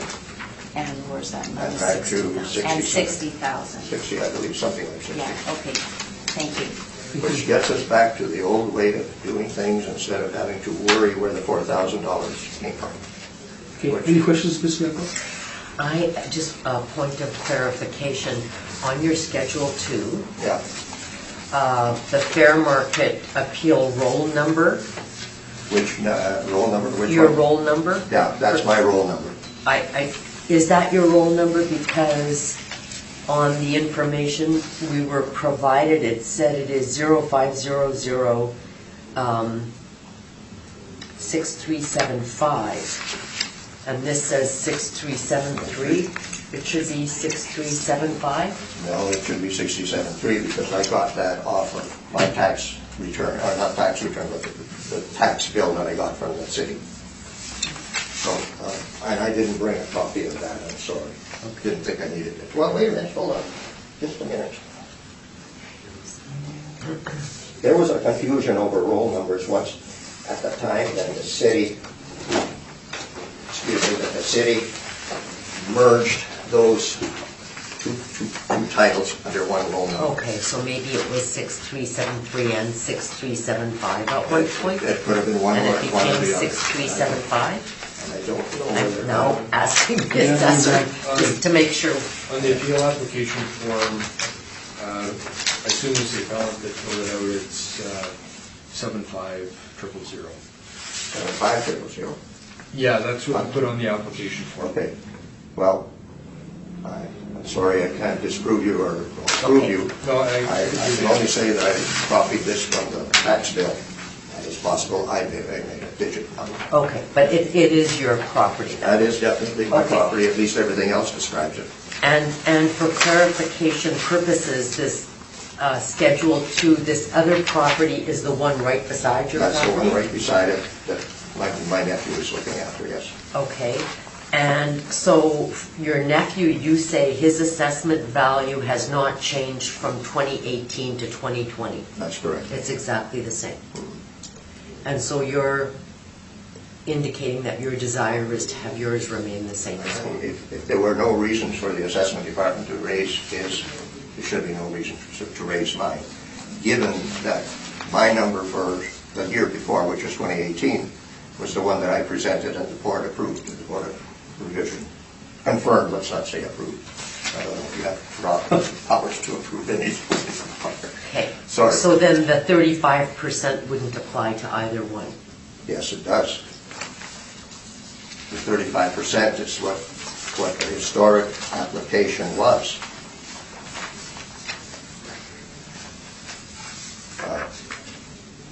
Any time that you see Board of Revision approval, if you use 1, 2, 3, 4, the fourth, I've got to be careful here how I put this to you because it's going to confuse the heck out of you.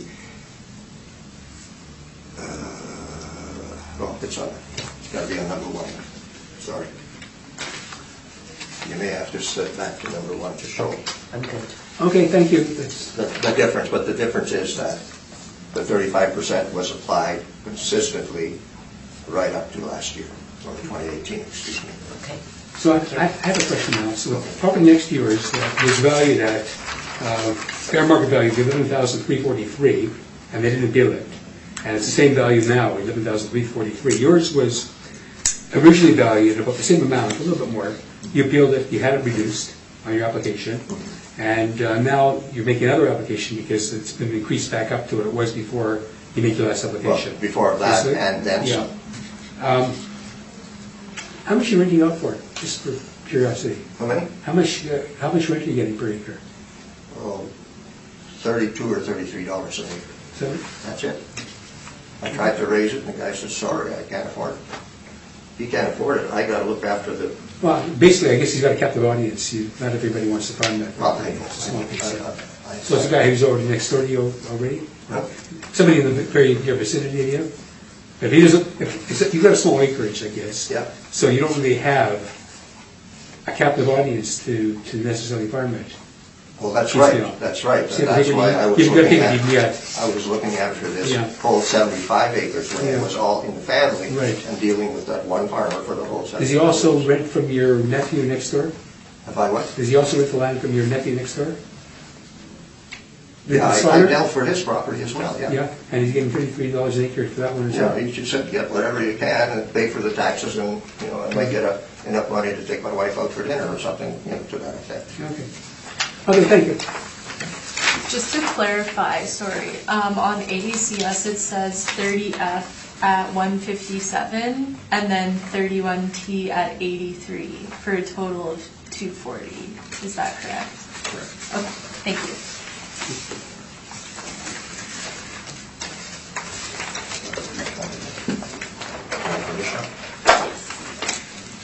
Yeah, you finished, thank you. Thank you. You'll hear from us. For listening to me. Well, thanks for, An old farmer. thank you, I got some education today. There's things I Yes. found out I didn't know before, so I Thank appreciate you it. very much. Should I just make my final? Okay. So then, the assistant wants to make a final statement, and I'll let you make one too if you wish. Oh, Go ahead. sorry. It's okay. Sorry, I'm sorry. I told you I'd let you do that, sorry about that. I didn't mean to cut you off. Either did I. The assessment of 240,000, cost code 30, current value, is based on sales such as, or the sales in the old Kildona neighborhood. Those sales may have been investments, endeavors, etc., but since the property is not being used for investment purposes right now, it's being strictly farmed. So that value is just the current value. The Costco 31 farm use is based on sales analysis from the information we received from the province of Manitoba. The sales they supplied for the farm use are agricultural properties. That land sale is being used for farm only, for farming purposes only, commercial crop development. So it's those sales coming in anywhere from, what was it, 36 to 7,000 an acre. Those sales were strictly farm property being used for production. Thank you. Can I ask you one question? So you don't take then the fair market value of the property that you determined, and take 35% that you get a farm use? It's just basically use the comparables that you get from the province of what farmland's selling for in the vicinity? Correct. We do the analysis with the Okay. sale prices per acre. Okay, I just wanted that clarification. Thank you.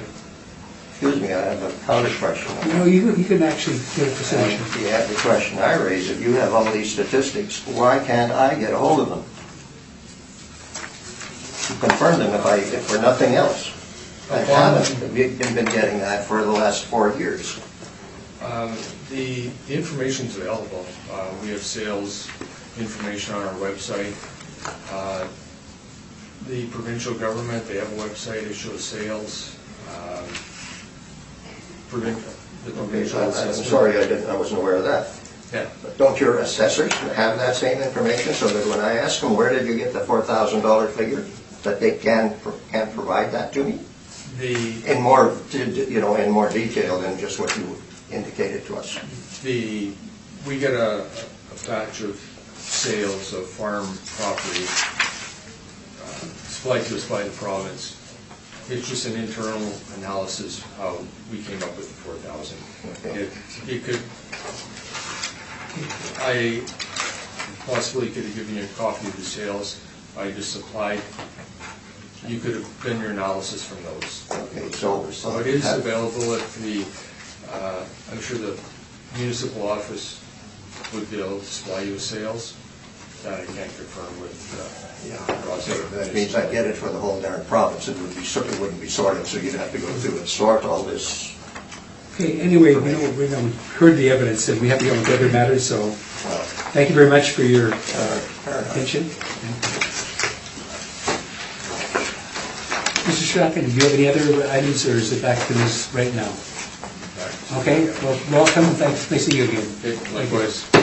Sorry, I guess I kept the chair for too long. Well, no, it's just that your application is finished, so we should get on with the next matter.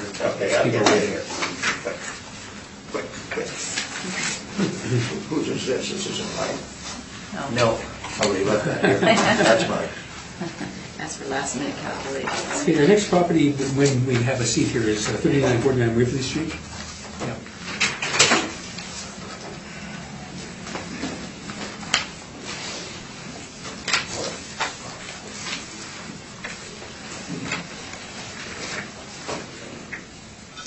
Would you like to swear in or adjourn? Could you please state your name? Just, And do you swear to tell the truth, the whole truth, and nothing but the truth, so help you God? yes, And do you have any evidence for it? sure.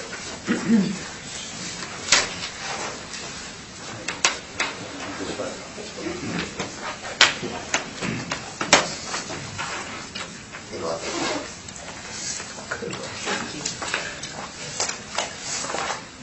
Thank you. Thank you, ladies and gentlemen.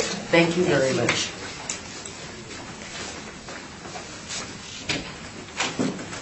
Okay, Ms. Red, when you're ready, you can proceed. Thank you. The subject property is roll number 03011430100. The address is 3949 Waverly Street. This is a piece of land in the LaBarriere neighborhood. It is zoned agricultural. It's a piece of farm property with some farm buildings on the site. I have provided an aerial photo with my evidence of the piece of land. It is 215.58 acres, and the 2020 assessment is $1,176,000, which works out to $54,055 per acre. I have 5 comparable properties here. Comparable number 1 is located in the Trapeze neighborhood, and comparable number 2 is located in the LaBarriere neighborhood. So those 2 comparables are fairly close to the subject property, as you can see from the map. And then comparables 3 to 5 are located in the St. Vital Perimeter South neighborhood, which is also fairly close. And the reason I chose these 5 comparables is they're all within the rural and agricultural areas designated by our Winnipeg development plan. I will note that comparable number 2 was an improved farm property, so there is a residential building, there's a house on the site, so there would need to be an adjustment for that from the sale price. Comparables 1 and 2 are agricultural zoning, comparables 3 to 5 are rural residential 5 zoning. All comparable properties have no sewer and no water. Comparable 2 is on an external corner, and comparable 3 has a light traffic influence. The sales for these properties occurred between 2014 and 2018, and the range of sale prices ranged from $7,002 per acre to $30,026 per acre. So based on these comparable properties, I feel that the 2020 assessment of $5,455 per acre for the subject property is supported by market evidence. Thank you. Thank you. Do you have any questions of the assessor? You can ask them now. Sure, just a couple. In the comparable 3, 4, and 5, the zoning is RR5. Yeah. I guess, what is it? I don't exactly know what that means, or how that compares to an agricultural zoning. Yeah, it's really tough to say. And like I went over, I mean, I would say comparables 1 and 2 are definitely more similar to the subject property than comparables 3 to 5. The reason I included those was just due to limited sales with the same conditions in the area. So yeah, they are zoned differently. The reason I felt they could be somewhat comparable to the subject is because they are designated as rural and agricultural in our Winnipeg development plan, which means that any potential development may be approximately the development is far off for all of these properties. But yeah, I feel that comparables 1 and 2 are definitely more similar to the subject property. Sure, well, that's good, thank you. Thank you. Any other questions? Not at this time. Okay, thank you. Ms. Davidson, do you have any questions of the assessor? Just one. Are these, they're all coded, the use is agriculture, but are they currently being used for agriculture? Like, are they under production? Yes, all 5 comparables that I'm aware of, last in our records, all 5 comparables were confirmed. Okay. But the value is just, it's the fair market value, it's not the agricultural use value, because it doesn't look like we have ag use on them, right? Or it's not For- showing here. Yeah, it doesn't show the class of the comparables. Some of them do have, the owner has applied for the farm use value. These are, so that would be reflected in the assessment. These are the sale prices. of the Okay, so we're just looking at the market value. the sales of the Right. comparables, yeah. And this is all land. Other than comparable number 2, which does have a house on the site, so there would need to be some adjustment, which is difficult to be exact. It's difficult to say how much value the purchaser put on the house versus the rest of the land. It is 387 acres, so a lot of that value would be in the land. There would need to be some adjustment for the house, so it likely be a bit less than 7,000 an acre, depending on how much value is in the residential portion. But the subject is all land. With some farm buildings, there's no house. On the assessment roll, does it break it down between land and buildings? No, we don't. It's You just have all a one value. full assessed value. Okay, thank you. Yeah. Mr. Rebel, do you have any questions, Assessor? I'm just wondering about comparable 3, 4, and 5, which is zoned as rural residential. I'm wondering what kind of buildings might be on those properties. As far as I'm aware, they are actually just vacant land right now that is being farmed. I guess I am wondering what the difference is between rural residential and agricultural in that vein as well. Yeah, I'm honestly not sure on the specifics. I'm thinking residential development is probably easier in R5 zoning. Okay, thank you. That's all my questions. Thank you. So basically, I'm looking and I see there's 2 properties that you have in the vicinity, and 2 comparables that I think are maybe influential, and the other 3 maybe less so because they're farther away. Yeah. And I see a huge discrepancy between the valuation of the 2 comparables. One is considerably less than such a property and has a house on it yet, which would have some value. And the other is much higher, at 387 per acre. Well, it's 3.87 acres. Hang on. The value is, the sale was $7,002 per acre for comparable number 2 and 387 acres. I see, okay. Yeah, you look okay, I guess, yeah.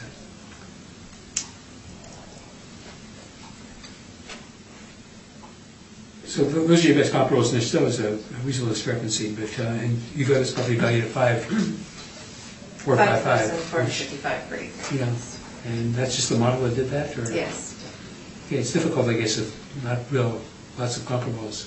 It is difficult with these farm properties, especially one as large as a subject property at just over 215 acres. It is difficult.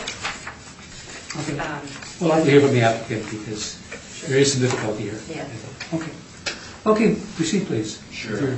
I may jump around a little bit. I'll maybe just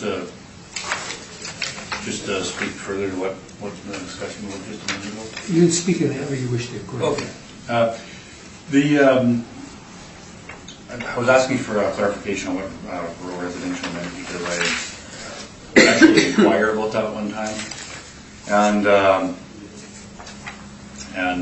because we were wanting to subdivide a portion off for my parents to live there. But anyway, it's I was basically told there's no way that's going to happen. Like until there's no way you can divide off like a 5-acre site or anything like that. If I recall correctly, this is that. This is what on the comparable 3, 4, and 5 on that zoning you could do that. I think, but I'm not going to swear to that. I guess if I'm looking at this, the comparables 1 and 2, I'm comfortable comparing my property to, but 3, 4, and 5, I'm not really comfortable with that because they are further away and there's a lot more development around it, and it's more of an active developed area, and also the different zoning. If we look at comparable 1 and 2, comparable one is Sage Hill or Sage Creek Stables, no, Sage Hill Stables. And there's a big riding arena on it and 2 mobile homes. So if I back out what I think those buildings would be valued at, this riding arena is size of anyway, it's a huge riding arena. If I back out the approximate value of that and the 2 mobile homes, I took a value of $750,000. So if I back that out of the 1.269 million, comes up with a per acre of land of $3,530 an acre is what I think the land sold for there. And if I go on to comparable 2, and I back out what I think that house and a bunch of grain storage and handling and farm equipment storage buildings are, I think they'd also be worth around $750,000. So if I back that out, then I come up with a value of the land there of $560 an acre for that land. So I guess those are the numbers I'm kind of working with. There's 2 buildings on my property, but they're put up. One was put up there in the '60s, and the other, I'm not sure when. But for modern day farming equipment, they're obsolete. You can store maybe smaller equipment or equipment from the '60s or '70s in them, but modern day farm equipment. The value of my farm properties is negligible. Or my farm buildings is negligible. So I've pretty much just got the land, I guess, is what I've been looking at. I'll just got my package of stuff here. I'll jump over to. So probably the easiest if I just give a real quick summary of it, and if you had any questions, just let me know. But the first 3 pages is just kind of background information. On page number 4, there's top part is just kind of the dollar amounts, and then it's kind of summarized in the line graph in the middle of the page. So the line graph just shows what the assessed value was going along, starting when I bought the property in 2002. And goes along fine, and then gets up to this year, and it jumps up approximately 155%. And if I include that bump up here, it's going to give a 487% increase since I bought the property. And I don't think you could find many properties that have gone up that much, either in the last 18 years or in the last 2 years. Especially seeing as I haven't put any new buildings on or improved the property.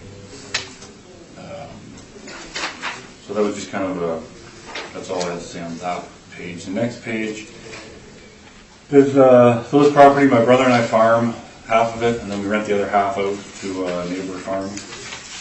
So for the rent, I've been getting the same amount, and then went up about 7 or 8 years ago, and then it's been flat ever since. Just got some miscellaneous notes here that I'll quickly run through. No new or additional buildings or improvements since '02. No new or additional services since '02. We've had 6 break-ins since 2016, and we don't even report them anymore because nothing happens. Just miscellaneous vandalism is continuing. Waverly Street is, they are working on it now, so I don't know what's going to come of that. But it's pretty rough there for a while. Number 6 is a pretty big one, with this property being 1.5 kilometers from the Brady landfill. It's on if not every week, every other week. Well, every week in the spring, maybe every 3 weeks for the rest of the year. We get somebody that went to the landfill and it was closed, or they didn't want to pay the tipping fee, so they dumped their garbage in our yard. And nobody will even come out and help us or do anything with it. So that does not improve the value of the property. Last one, near impossibility of increasing rental rates due to drainage, but more so because of, there's too much traffic on the roads nearby for anybody to be coming in with any big equipment. That was on that one. So, on the next page, page 6, I kind of put together what, just my little deal here. I took what I think the assessment should be, and I based it on the FCC Farmland Values Report, which is basically an industry standard. I think it has become of every year they just list out based on sales what farmland has done, increase or decrease. So I took the 2017 value, which was on page 9, which for this area, Central Plains, was 0% increase from the year before, and then the 2018 report on page 8 was a 4% increase. So I took those amounts and applied them to the agreed upon assessed value earlier, which was $462,000, and I came up with a new one of $480,000 for the property. So that's where I got my numbers from for this one. For the comparable sales, both of those properties, it should be noted, they were both purchased by developers. And the one developer for comparable 1 bought that and told me that he was expecting a windfall in the back half of that property for when the St. Norbert bypass goes through. So that's what, that had a large impact on the price he paid for that property.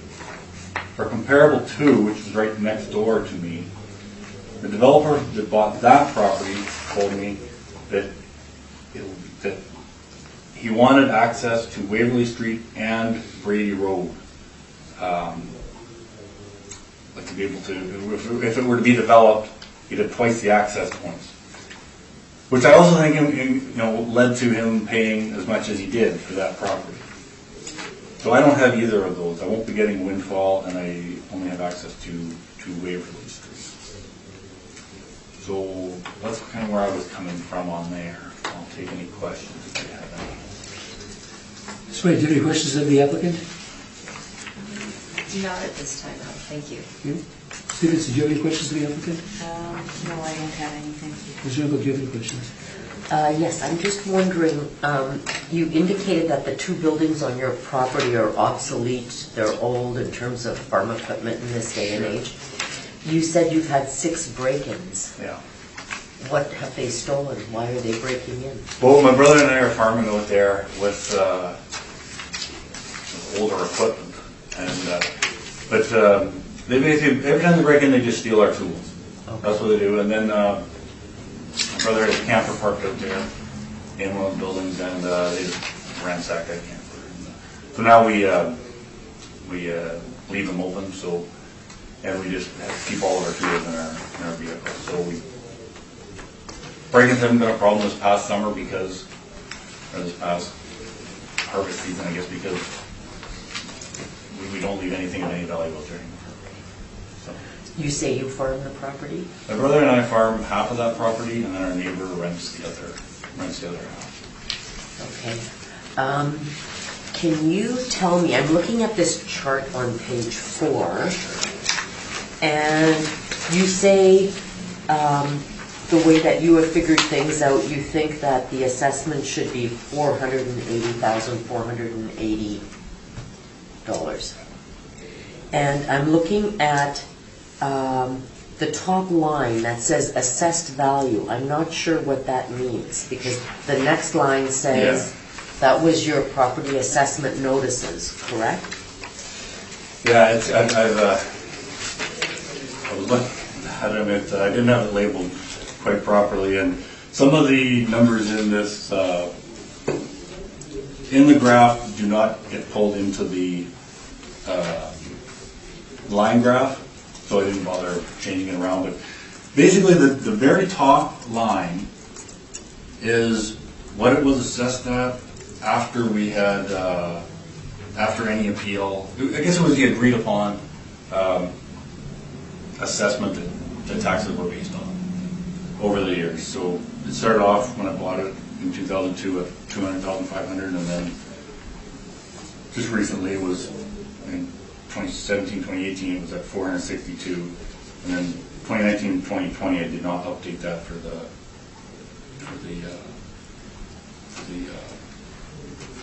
I guess we haven't agreed upon that amount yet. So subsequent to appeal, this is the amount that was agreed upon? Is that what you're? Up until the year 2019, Yeah. 2020. Okay. The other thing I was wondering is you said you bought this property in 2002, Sure.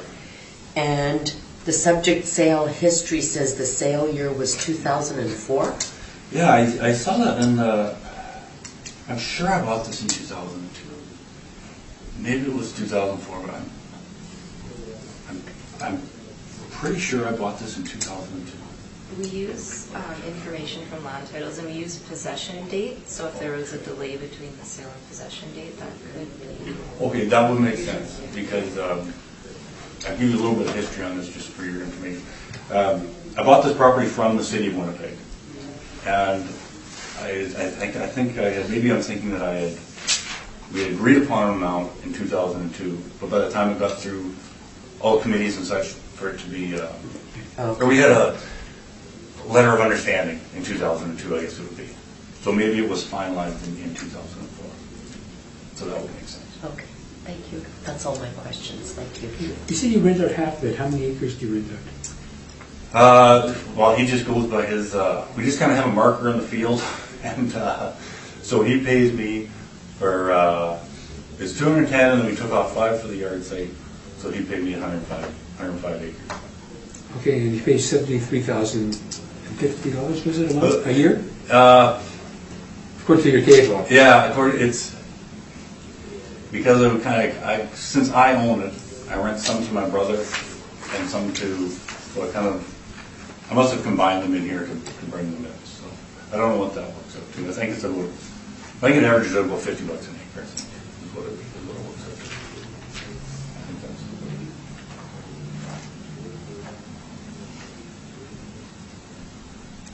Okay, I don't think I have any other questions. Thank you.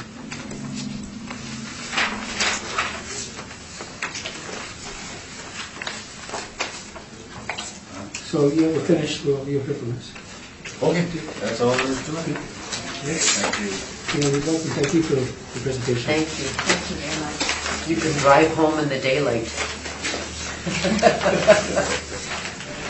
You also farm a Portia Prairie? What's that? You also farm a Portia Prairie? Yes, my parents live in Portage Prairie, and they're getting on in years, so my dad needed some help farming there, so I farm there, and then with my brother. Okay. Thank you very much. Thank you. Thank you. Would you like to swear in? Could you please state your name? And do you swear to tell the truth, the whole truth, and nothing but the truth, so help you God? Thank you. Do you have any evidence? Yes, indeed.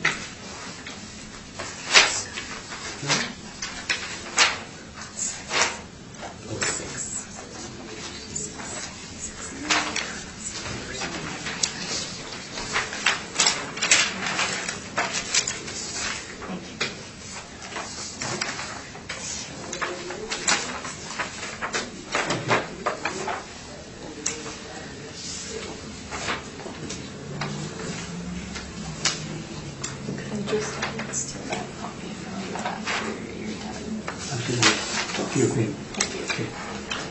Okay, when you're ready. Thank you. Did you want to do the two smaller lots together? I was just thinking, I think the order they're in is, it might Yeah, make more 'cause sense to do yeah, those two We together. can kind of do them both at the same So time. that'll be item 6 and 7? So, file, I believe it's 6 and 8. Okay. Or sorry, numbers 6 and 8 6 are and 8. actually close together, and the other two are close together. So, Okay. yeah, So let's do 6 and 8 together then. okay.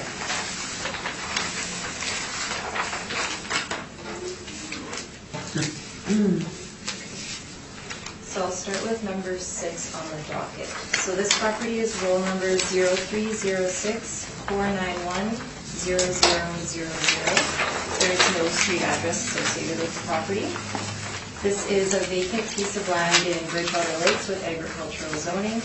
It is 1.64 acres, no sewer and no water. The 2020 assessment is $100,000, which is $60,976 per acre. I have 9 comparable properties here that are all also vacant agriculture zone land in Bridgewater Lakes. They're all in the same row. The 2 lot sizes are 0.82 acres and 1.64 acres. All properties have no sewer and no water. The sales I have today occurred between 2013 and 2016, and the sale price per acre ranged from $52,570 to $84,243. So based on these sales, I feel that the 2020 assessment of $100,000 or $60,976 per acre is supported by market evidence. Thank you. Thank you. Any questions to the assessor? Yes. Okay, some of those sales are pre, eh? Sorry? Some of these sales are predated. So we look at sales up to April 1st of 2018. So we can look. But some are 13, some are 14. Actually, Yeah. most of them are 14. Yeah. And So that's quite a bit pre. Yeah, and if more recent sales aren't occurring, we will look back. The most recent sales I could find were 2016 in that area, so that's the reason for the sales I selected.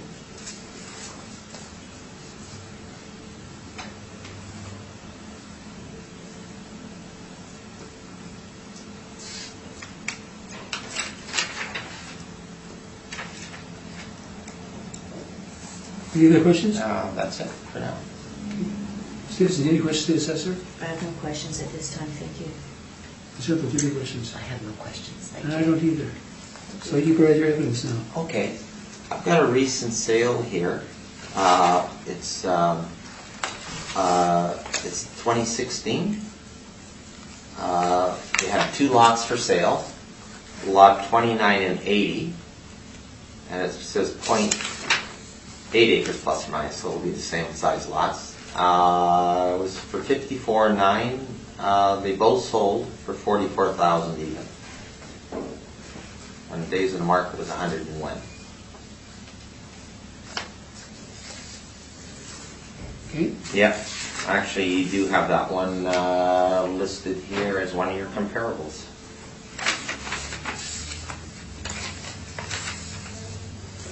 So basically, for 0.82 acres, it comes out to $44,000.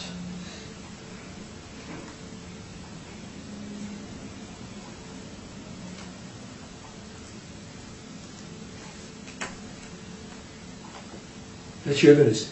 That's my evidence. Questions? No questions, thank you.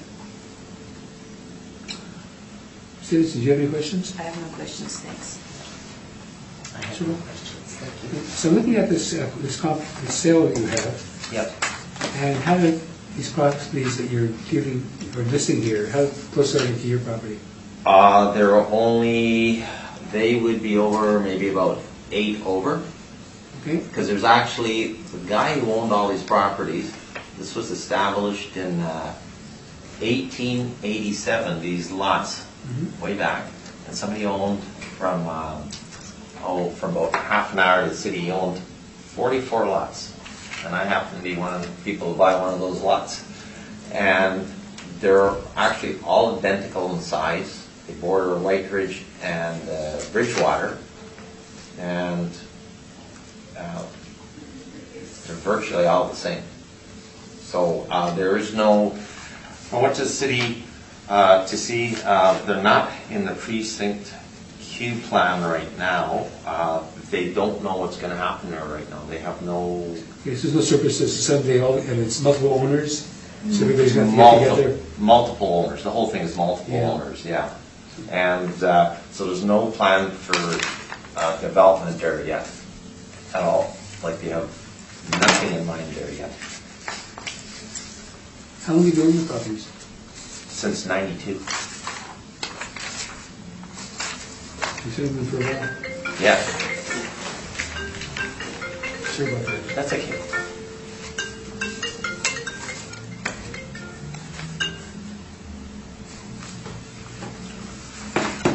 Okay, Yeah, and they had a sale, 2 of them, for 44,000. So I think the fair market value is 44,000 per lot. and I'm looking at the comparables. Are there any comparables there that are in the same block or as yours? Yeah, there's a few there. Yeah, But- please show me which ones they are. Yeah, but we gotta go, not for the pre, we gotta go for the existing.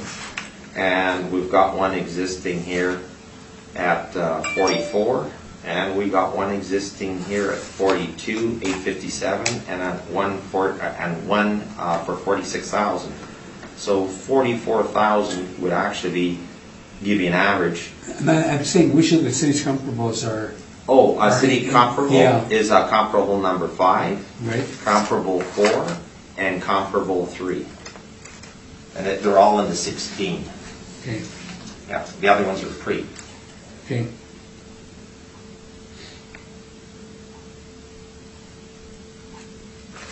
And one of the ones that they have is comparable is one of the ones that I have as well. So if you took an average, you'd have about $44,000.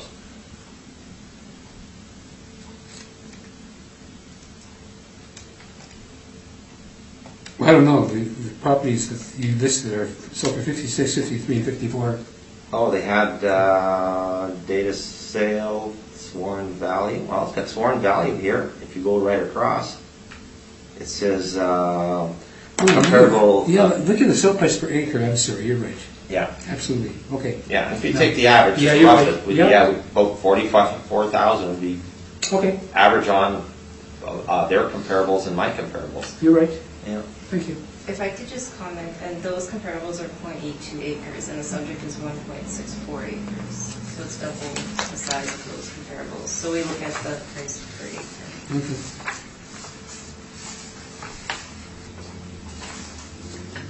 It's true. So, Yeah, what I'm trying to say in sense is you just double it. yeah. If it's 2 times 0.82, Yeah. there you go. That's what you're saying, yeah. Yeah, yeah.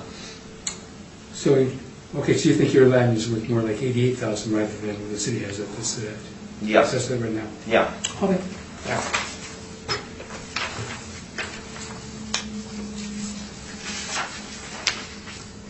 Okay, well, let's deal with item 8 then. Is that the same deal? Or is it- Yeah, it's- So we dealt with both of them then? Yeah, both of them at the same time, yeah. So the comparables are all the same for Oh, both we're both sides. saying it's Yeah. just another parcel. Do you have to own? That's correct, yeah. And it's the same, Same, identical, it's the same subdivision? yep. Actually, they're all very close to each other, I think.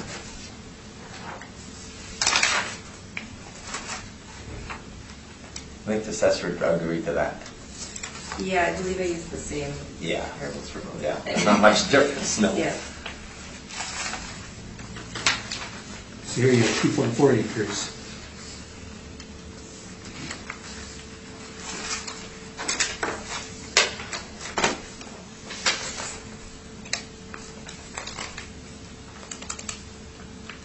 Okay, we can go with that. Okay. Should we still read it for the record, or Sorry? should we still read in item 8 for the record, or no?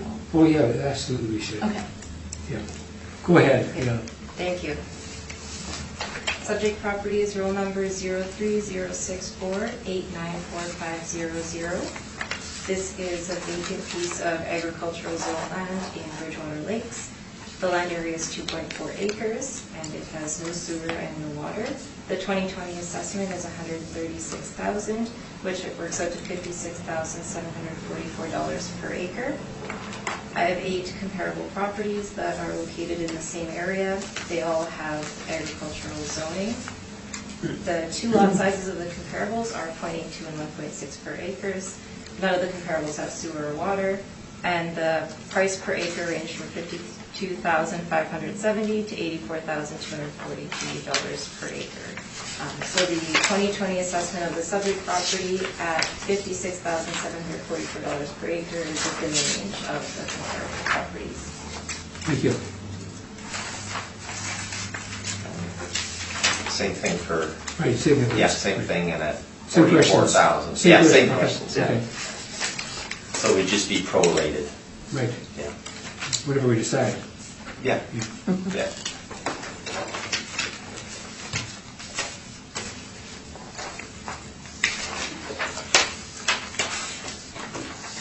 Okay, and then what we do have 7 and 9. Let's deal with one by one, that's going to be confusing. Sure. The second one can be very quick if it's the same property. Yeah. Okay? I will start with item 7.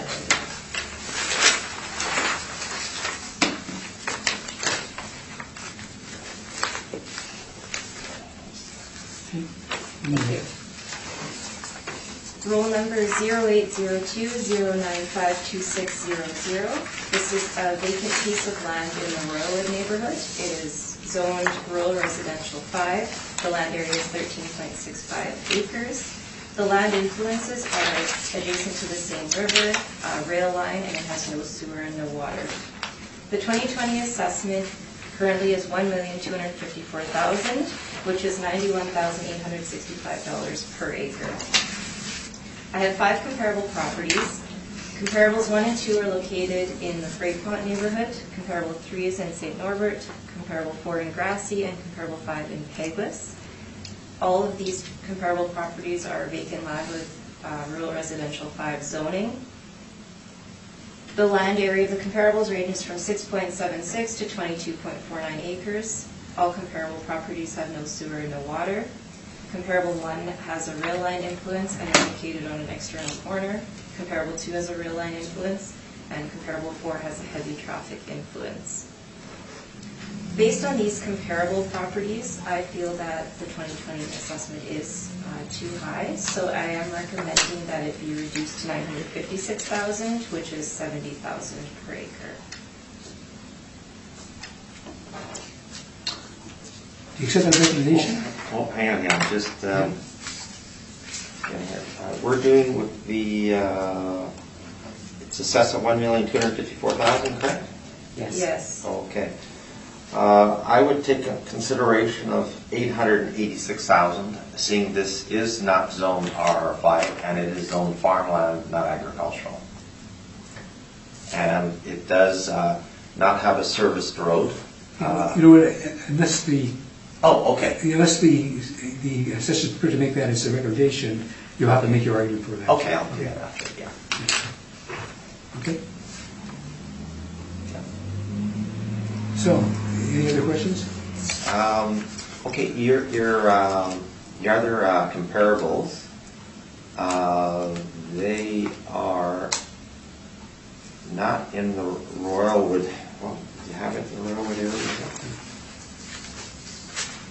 You've got 2 comparables in the Royalwood area.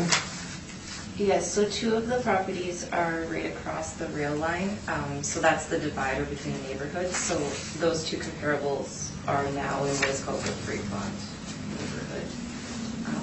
Yeah. And it is difficult to find comparable properties, or sales of comparable properties, which is why I used comparables from different neighborhoods. But comparables 1 and 2, I would say are most similar to the subject, being across the river. Okay, yeah, and those properties are serviced. Those are, No, it says no sewer, no water. right across.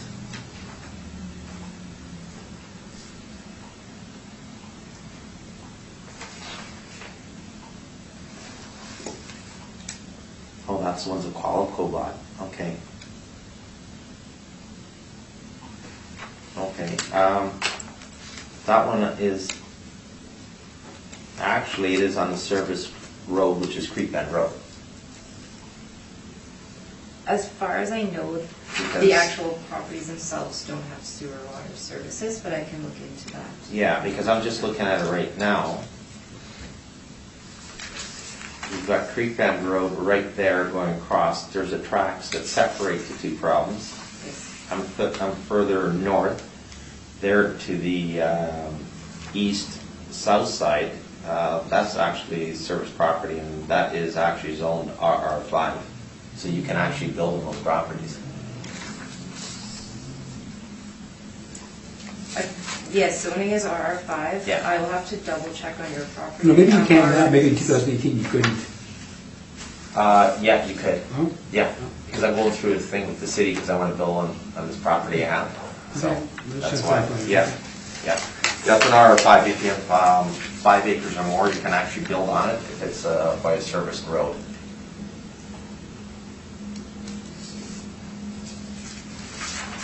Because you're theoretically, you're on Creek Bend in the corner of Sioux Road, but just across the tracks. I have a letter here from 2016 that says the subject property is zoned RR5. Has Yeah. it changed? Your property? Mine is, actually, it's farmland, zone farm. It's right on the tax certificate. Is that the zoning or our classification of the property? The classification is farmland. But I believe the zoning is RR5. It's actually farmland, because the property that we just did it, those 2 small lots, they changed that in 2016 to not farm anymore. They went opposite on that. But zoning is different than classification Yes. for assessment Yeah, purposes. but this is farmland. The other ones, you can get agricultural, ag, RR5, and I'm farmland with no RR5. Is the property currently being farmed? It is farmed, yeah. Your property is? Yeah, we bale hay on it. Yeah.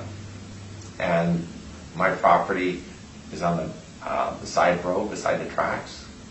That's the city of Winnipeg owns that. That's actually a dirt road. Yeah, so. So you have questions still, right? Oh, yeah, we get into this, yeah. So the other 2 properties you have that's closest for comparison, I know it's hard to get comparisons here, but that's an Ag 5, you can build on it. It's got service, it's got hydro, it's got gas actually, and it's on a gravel road, where my property is zoned farmland. It's not an RR5, and I'm not on the service road. I don't have the gas, and I don't have. Okay, you're asking questions now, but you're giving evidence, it's okay. Okay, that's the only thing, yeah. Yeah, do you have any questions though? No, that's it for now. And, okay, any evidence you gave us, we already heard it. Okay, yeah. Any questions of the assessor? Susan? Just a couple. In terms of the comps you've used, you found 5. They're in quite different areas of the city. You indicated that because it's difficult to find them. Looking at it, comp 1 and 2 are the closest, being sort of across the street, so to speak. And I note that the incremental increases in the sale price per acre in the different areas, I mean, there seems to be a bit of a pattern. So do you consider comp 1 and comp 2 the best, or? Yes, I believe they would be the most similar to the subject just because of their location. The reason I chose the other comparables is, again, I have found our records that the subject property is zoned RR5, so it's looking at properties that are zoned RR5 and looking for similar size property. So as you can see, the subject is 13.65, so 4 to 5 of the comps are smaller and 1 is larger. So I tried to stick to RR5 zone properties. Another thing I looked at was the R Winnipeg development plan. And comps 1 and 2 are within the same area as the subject. The other comparables are in older neighborhoods, so they, comparables 3 to 5 are less similar to the subject than comparables 1 and 2. Is location the primary driver of the value, or? I believe so, yes. Okay, thank you. No more questions. Do you have any questions? I see that under the land influences, you have indicated Seine River adjacent. Would you see this as a positive influence in terms of the value of the land? In terms of agricultural properties, it's really difficult to say to potential purchasers. It's likely having a slightly positive effect on our value in our modeling system. And yeah, with the limited number of comparables of similar properties, to then also find a river adjacent comparable is almost impossible, extremely difficult unless a sale like that occurs. So it is really difficult to say the influence of a river on a farm property. Okay, thank you. That's all my questions. And I don't have any questions, thank you. Thank you. You can provide your evidence. Sales 4 and 5 actually are on a service paved road. Okay, you give me your evidence now, right? Oh, yes. Yeah. Yeah. Okay. I'm just saying, my property is on a dirt road, it doesn't have the services, and I'm not on comparables like 3, 4, and 5. Okay. I think we've already established a comparable. Yeah. 1 and Okay, 2 yeah. are the best comparables. Yeah, 1 and 2 definitely. The other ones are in a new growing area with a lot of apartment blocks and condos and side-by-sides. Actually, 3, 4, and 5 are all like that. Best comparable is 1 and 2. But like I said, it's a service road. It has services. You can build on it. I can't build on it.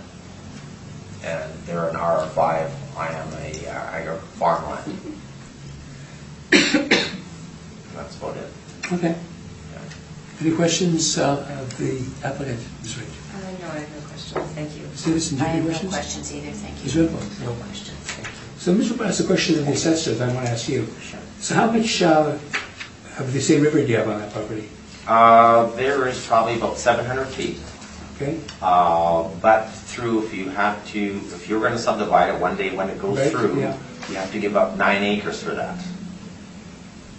Through the precinct K, Okay. if you want to develop it. Of course, the river lots would sell for a lot more than non-adjacent lots. Yeah, some of the other comparables, you already have your paved roads. Where this, you'd have to start from scratch. You don't have it. Yeah. And also a big influence on this is the Ward Bridge. Kitty Corner, Genstar did Bonavista. So they contributed toward the bridge in a fund. The bridge is going to be $4 million, and actually, if you're going to develop it, you would have to contribute a portion, be prorated on your land toward that bridge.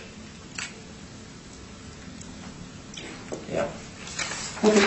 Okay. Thank you. Okay, thank you. Now we'll deal with item number 9, which is the last item we have today. Yes. Okay.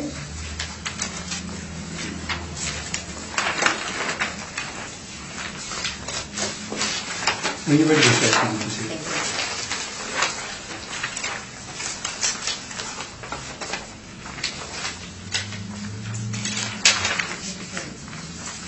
The subject property is roll number 0800-5714-000. There is no street address for this parcel. This is a vacant piece of property in the Royalwood neighborhood with, we have rural residential 5 zoning. This property is Seine River adjacent and it has no sewer, no water. The 2020 assessment is $1 million, which works out to $43,085 per acre. I have 5 comparables here. Comparables 1 and 2 are in the Pont neighborhood. Comparable 3 is in St. Norbert. Comparable 4 in Grassy, and comparable 5 in Douglas. These are all vacant parcels with rural residential 5 zoning. All comparables have no sewer and no water. The sale price per acre on these properties range from $71,450 to $4 per acre to $124,995 per acre. So based on these comparables, I feel that the 2020 assessment of the subject property is supported by market evidence. Thank you. Any questions to the assessor? Yes. The comparables that you have on 3, 4, and 5, they're on paved roads. Okay, you're asking a question or you make a statement? Okay, no. Okay. 3, 4, and 5, it's nowhere close to the vicinity at all. That's the question, right? Oh, well, Okay, yeah. you can answer that? Yes, I chose, there are limited sales, so I believe comparables 1 and 2 are the most similar. And I was looking for sales of properties that were around the same size with the same zoning when I was looking for my comparables. So 3 to 5 are not as similar to the subject as comparables 1 and 2. Okay. That's all. Okay. Ms. Davis, do you have any I have questions? no questions, thank you. I have no questions. Okay, so my question is that we just had the other property we just dealt with, which you recommended at $70,000 an acre, which was less than it was assessed at originally. And this property is assessed, is very, very close to it, has the same influence, it's only assessed at $43,085 an acre. I'm wondering why there's such a discrepancy between this property and such we just dealt with. Yeah, I'm not sure either. I mean, based on these comparables, I feel that this property may be under-assessed, but, yeah, I haven't requested to increase the assessment, so I feel that 43,000 per acre is definitely supported. Okay, that was an observation, I guess there was a Yeah, question. no, I was going to say that, because I thought the other property we did first, I mean, I had a recommendation, I had one up for 886,000, and this one at 713,000, which would basically be about the same assessment, because the one property is actually beside the other, and one has no more important influence than the other. They're both direct, but they're directly a zoned farm, not RR5. Well, I can only say if the other one is valued at what the assessors recommended, you can give a deal on this one. Oh, just say it again, the other I'm one. saying if the other property has the value that's commensurate with what the assessor recommended, and we haven't determined that yet, I'm just saying. No, I know. Then you got a deal on this one. Yeah, I'm dealing on this one here, yeah. And I'm saying you've got a more favorable assessment on this property than the adjacent property. Yeah, well, this one here is actually, would have actually the least amount of influence because it is actually to the south. So actually, theoretically, if you sold the first piece of property, you would have actually no access to this piece of property at all. Well, since you control both parcels, I guess you wouldn't do that then. Well, with maintaining yeah, access. but that's what I'm saying. Yeah. This one is actually theoretically worth less than the other one, because if Okay. you sold the first one, because there's two separate titles. It's a good explanation of why Yeah. this might be assessed less than. Yeah, and you would actually have to cross somebody else's property to get permission to actually get onto it.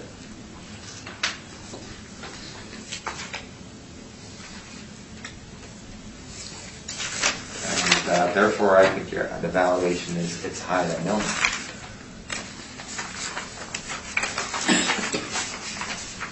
Okay, well, I guess you can provide your evidence now then. Yeah. Go ahead. Okay. Property or 1 and 2 is on a service road. It's got services. You can build on it. It's an RR5. The subject property is farmland, and you can't build on it. And it is just used to bale hay right now, and that's it.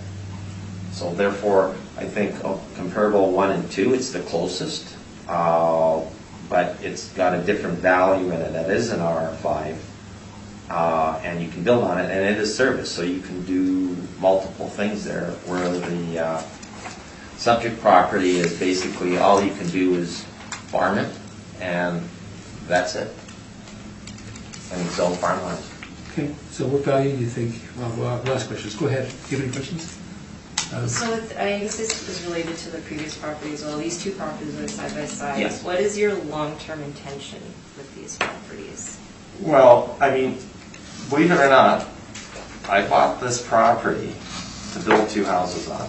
Actually, one for the parents and one for us. Okay? And I'm fighting now with the city because that whole area It is in a precinct K plan, and it's actually a concept, because nothing's written in stone, it's a concept. So this whole thing comes, if you want to do something with it, you'd have to put the road in from south side. It has to be a 32-foot wide with a cul-de-sac at the end. You'd have to give up 9 acres on the river to save the same. They have bicycle paths and everything all sketched in there. South side would continue through the property. And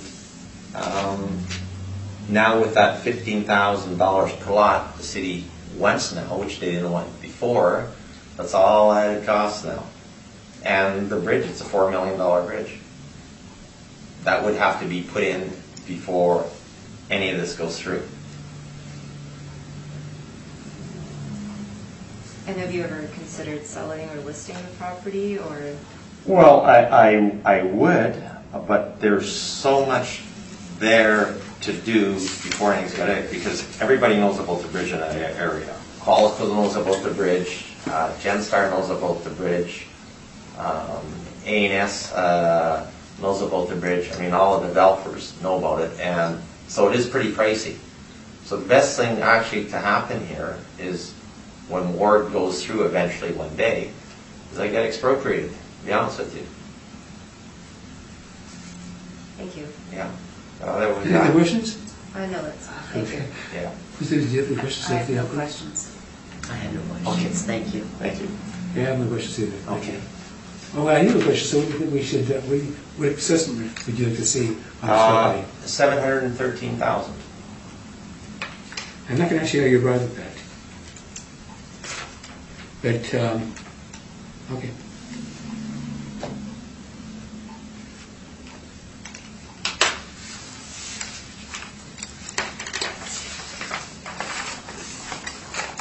Okay, thank you. That's it. Okay. Yeah. Thank you, panel. Thank you very much. Thank you, Secretary. Thank you. It was a very interesting day today. A long one for you. It was different. I've never seen one like that before.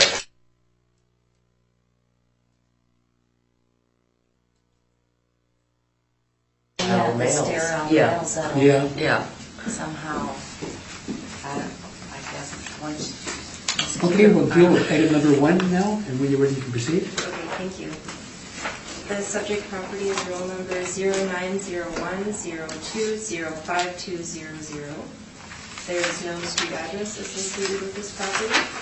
This is a piece of vacant land with agricultural zoning in the Transcona South neighborhood. The land area is 96.02 acres. It's located near the golf course, and there is no sewer and no water. The 2020 assessment is $450,000, which works out to $4,686 per acre. I have 7 comparable properties here. Comparables 1 to 4 are also located in the Transcona South neighborhood, and comparables 5 to 7 are located in St. Vital Perimeter South. The reason I chose this area as well is because both of these areas are considered rural and agricultural in the Winnipeg Development Plan. The lot size of these comparable properties ranges from 7.47 to 128.29 acres. The zoning is either agricultural or rural residential 5 for all properties. They all have no sewer and no water. Comparable 3 is near the golf course and has a heavy traffic influence, and comparable 5 has a light traffic influence. These sales occurred between 2013 and 2018, and the price per acre ranged from $3,994 to $32,814. So the 2020 assessment of $450,000, which works out to $4,686 per acre, is within the range of these comparable properties and supported by market evidence. Okay. Any questions of the assessor, Ms. Lee? I have no questions, thank I you. have no questions. And I don't either. Thank you very much. Thank you. So that's everything. Yeah.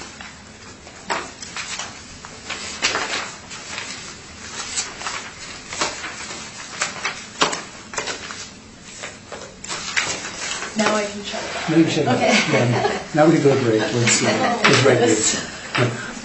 Getting your exercise. Yeah.